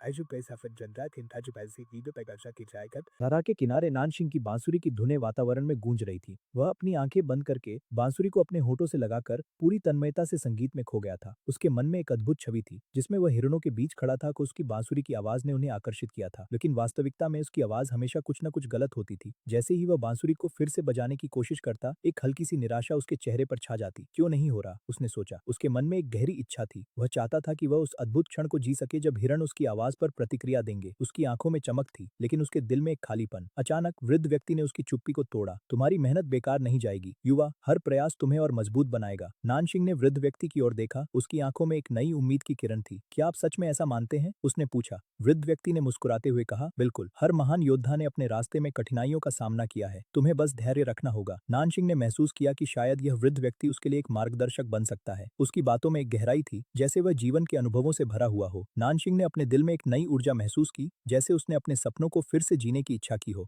जैसे जैसे नानशिंग की बांसुरी की धुनें चारों ओर गूंजने लगीं, वृद्ध व्यक्ति ने उसकी सफलता को देखकर मुस्कुराया। उसने महसूस किया कि नानशिंग ने न केवल अपनी कला में सुधार किया है, बल्कि उसने अपने भीतर की शक्ति को भी पहचान लिया है। तुम्हारी यात्रा अभी शुरू हुई है युवा, वृद्ध व्यक्ति ने कहा। नानशिंग ने बांसुरी बजाते हुए कहा, मैं जानता हूं कि मुझे और भी मेहनत करनी होगी। वृद्ध व्यक्ति ने कहा, सही है, हर दिन एक नया अवसर है, तुम अपने सपनों को साकार करने के लिए तैयार हो। नानशिंग ने अपने दिल में एक नई ऊर्जा महसूस की। वह जानता था कि यह केवल शुरुआत थी। उसने बांसुरी को और भी उत्साह से बजाना शुरू किया और उसकी धुन ने चारों ओर के वातावरण को जीवंत कर दिया। जैसे जैसे वह बांसुरी बजाता गया, उसके चारों ओर की प्रकृति भी उसके साथ झूमने लगी। पक्षियों ने उसकी धुन में शामिल होकर एक सुंदर संगीत का निर्माण किया। नानशिंग ने महसूस किया कि वह अब केवल एक युवा नहीं था, बल्कि एक योद्धा था जो अपने सपनों की ओर बढ़ रहा था। उसकी आंखों में चमक थी और उसके दिल में एक नई आशा। बूढ़ा आदमी एक बड़े सपाट पत्थर पर बैठ गया और अपनी जानवर की खाल के थैले से एक छोटा पत्थर का चाकू निकाला। यह पत्थर का चाकू हल्का पीला रंग का था, जो लगभग एक हथेली के आकार का और एक अंगुली से थोड़ा चौड़ा था। देखने में बहुत ही नाजुक लग रहा था। चाकू के किनारे कुछ प्राचीन चित्रण थे, लेकिन नानशिंग उन्हें पहचान नहीं सका। नानशिंग की आंखें चमक उठी और उसने अनायास कहा, क्या सुंदर पत्थर का चाकू है, यह जेम्स स्तर का होना चाहिए, है ना? बूढ़ा आदमी मुस्कुराया और सिर हिलाते हुए कहा, आपकी नजर अच्छी है। यह चाकू मेरे पास कई वर्षों से है। पहले यह इतना छोटा नहीं था, लेकिन अनगिनत उपयोगों के बाद यह अपने वर्तमान आकार में आ गया है। नानशिंग की आंखों में ईर्ष्या थी। अधिकांश जनजाति के सदस्यों के लिए जेम्स स्तर का पत्थर का चाकू एक बहुमूल्य खजाना होता है, क्योंकि साधारण पत्थर पर्याप्त कठोर नहीं होते और जल्दी घिस जाते हैं, जिसके कारण बार बार बदलने की आवश्यकता होती है। लेकिन जेम्स स्तर के पत्थर से बने चाकू पहनने और टूटने के लिए प्रतिरोधी होते हैं। एक चाकू कई वर्षों तक चल सकता है, ठीक उसी तरह जैसे बूढ़े आदमी के हाथ में, जो समय के साथ उपयोग से पॉलिश हो गया था। बूढ़ा आदमी उस बड़े पत्थर पर बैठा और नानशिंग को हड्डी की बांसुरी को पॉलिश करने में मदद करने लगा। जैसे ही वो पत्थर के चाकू से बांसुरी को छूता, एक हल्की सी खुरचने की आवाज सुनाई दी, जो जंगल की शांति को तोड़ती हुई प्रतीत हो रही थी। नानशिंग ने ध्यान से देखा। उसकी आंखों में उम्मीद और उत्सुकता का मिश्रण था। बूढ़े आदमी के हाथों की गति धीमी और सटीक थी, जैसे वह किसी अनमोल वस्तु के साथ काम कर रहा हो। बांसुरी के खुरदुरे किनारों पर चाकू की धार लगते ही एक नई चमक उभरने लगी। नानशिंग ने महसूस किया कि यह केवल एक साधारण बांसुरी नहीं थी, बल्कि यह उसकी मेहनत और सपनों का प्रतीक थी। जैसे जैसे बूढ़ा आदमी बांसुरी को पॉलिश करता गया, नानशिंग के मन में एक नई आशा जागने लगी। क्या यह बांसुरी अब सचमुच हिरण की आवाज निकाल सकेगी? क्या यह उसे जंगल में और भी करीब लाएगी? बूढ़े आदमी की मेहनत और नानशिंग की उम्मीदों के बीच एक अनकही कहानी का जन्म हो रहा था। एक पुराना आदमी जो अपने अनुभव और ज्ञान के लिए जाना जाता था, ने एक हड्डी की बांसुरी को अपने हाथों में लिया। उसकी आंखों में एक चमक थी, जैसे वह किसी रहस्य को उजागर करने जा रहा हो। उसने बांसुरी के 3 छिद्रों में जागने के दूध करने लगा। पानी की ठंडक और पत्थर की खुरदुरी सतह ने उसे एक नई ऊर्जा दी। 1 घंटे से अधिक समय बीत जाने के बाद जब उसने पॉलिशिंग पूरी की, तो उसने बांसुरी को नानशिंग को वापस दिया। अब इसे फिर से बजाने की कोशिश करो, उसने कहा। नानशिंग ने बांसुरी को हाथ में लिया और देखा कि उसकी बनावट और रूप में कितना सुधार हुआ है। उसके दिल में एक उत्साह की लहर दौड़ गई। उसने बांसुरी को अपने होठों के पास लाया और धीरे धीरे फूंक मारी। चू, पहले ही प्रयास में एक चिड़िया की आवाज निकली, जो बहुत मधुर थी। उत्साह के साथ उसने फिर से हिरण की आवाज निकालने की कोशिश की। ईओ ईओ। इस बार यह सच में काम कर गया। बांसुरी ने एक वास्तविक ग्रेट हॉर्न डियर की आवाज की तरह ध्वनि उत्पन्न की। शानदार! नानशिंग खुशी से उछल पड़ा। उसने कभी नहीं सोचा था कि बांसुरी की आवाज में कमी उसके पॉलिशिंग की कमी के कारण थी। बूढ़े आदमी, मैं तुम्हारे लिए कुछ जंगली फल लाने जा रहा हूँ, कृपया मेरा इंतजार करो। नानशिंग खुशी से भरा हुआ था, तेजी से बांसुरी लेकर बांस के झोपड़े की ओर दौड़ा। उसके कदमों की आवाज जैसे वह धरती को चूमते हुए आगे बढ़ रहा हो, उसके उत्साह को और बढ़ा रही थी। झोपड़े के अंदर जियांग शुआन, जो तीर के सिरों को पॉलिश कर रहा था, ने नानशिंग की ऊर्जा को महसूस किया। उसकी आंखों में जिज्ञासा थी। नानशिंग, तुम्हारे चेहरे पर इतनी खुशी का कारण क्या है? उसने पूछा। नानशिंग ने मुस्कुराते हुए बांसुरी को निकाला और गर्व से कहा, मुखिया देखो, मेरी बांसुरी अब हिरण की आवाज निकाल सकती है। जैसे एक बच्चा अपने नए खिलौने को दिखाता है, नानशिंग ने बांसुरी को होठों के पास लाकर कुछ बार फूंक मारी। जियांग शुआन ने आश्चर्य से देखा कि बांसुरी सच में हिरण की आवाज निकाल रही थी। यह एक अद्भुत क्षण था, जहां दोस्ती और खुशी का मिलन हुआ। नानशिंग की आंखों में चमक थी, जैसे उसने किसी अद्भुत चीज को खोज लिया हो।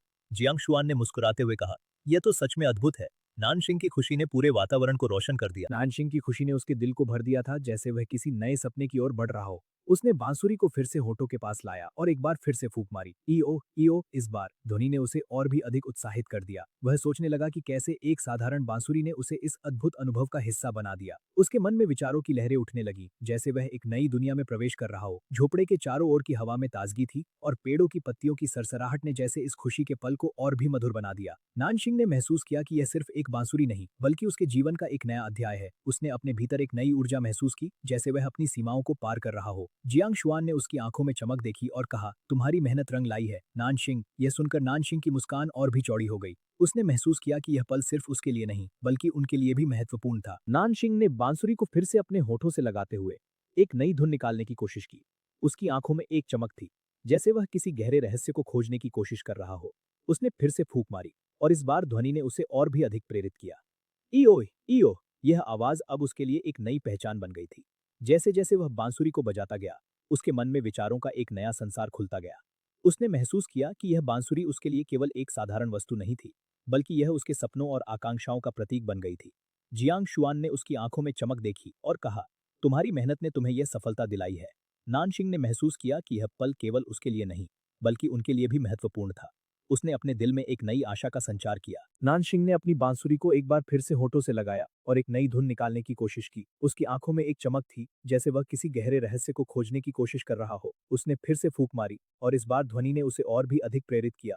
ईओ, यह आवाज अब उसके लिए एक नई पहचान बन गई थी। जैसे जैसे वह बांसुरी को बजाता गया, उसके मन में विचारों का एक नया संसार खुलता गया।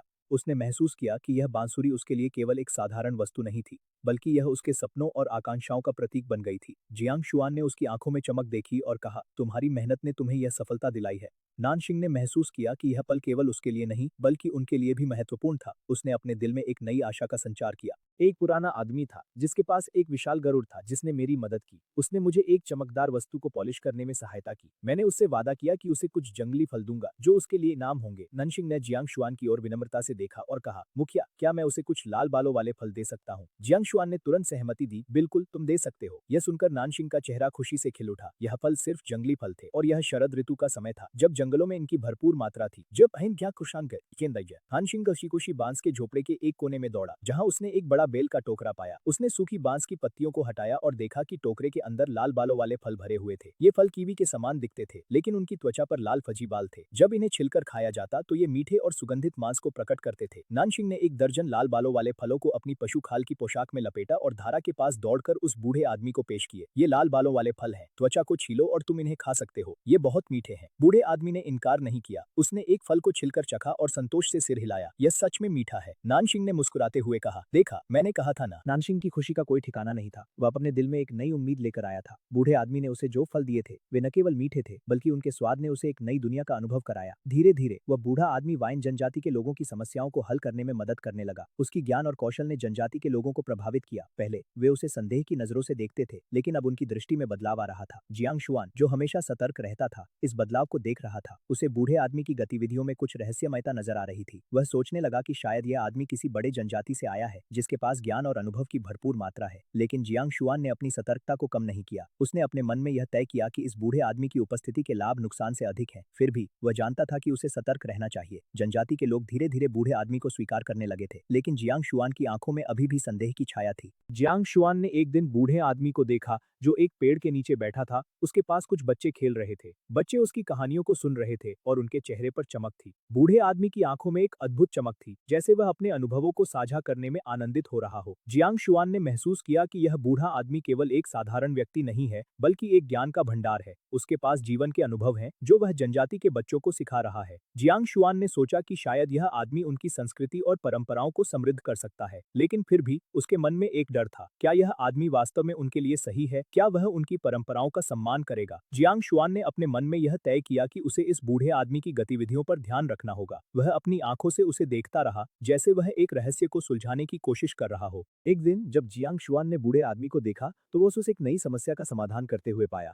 जनजाति के कुछ लोग एक कठिनाई में थे और बूढ़ा आदमी उनके बीच में खड़ा था, अपनी बुद्धिमत्ता से उन्हें मार्गदर्शन कर रहा था। जियांग शुआन ने देखा कि कैसे बूढ़ा आदमी अपनी आवाज में एक गहरी समझ और आत्मविश्वास के साथ बोल रहा था। उसकी बातें सुनकर लोग ध्यान से सुन रहे थे, जैसे वह कोई महान नेता हो। जियांग शुआन को यह देखकर आश्चर्य हुआ कि बूढ़ा आदमी ने जनजाति के लोगों के दिलों में एक स्थान बना लिया था। उसने अपनी आंखों में एक नई चमक देखी, जो पहले कभी नहीं थी। जियांग शुआन ने सोचा कि शायद यह आदमी वास्तव में उनके लिए एक वरदान है, लेकिन फिर भी उसके मन में एक सवाल था, क्या यह सब सच में हो रहा था या यह केवल एक भ्रम था? जियांग शुआन ने अपने मन में यह तय किया कि उसे इस बूढ़े आदमी की सच्चाई को जानने के लिए और अधिक समय देना होगा।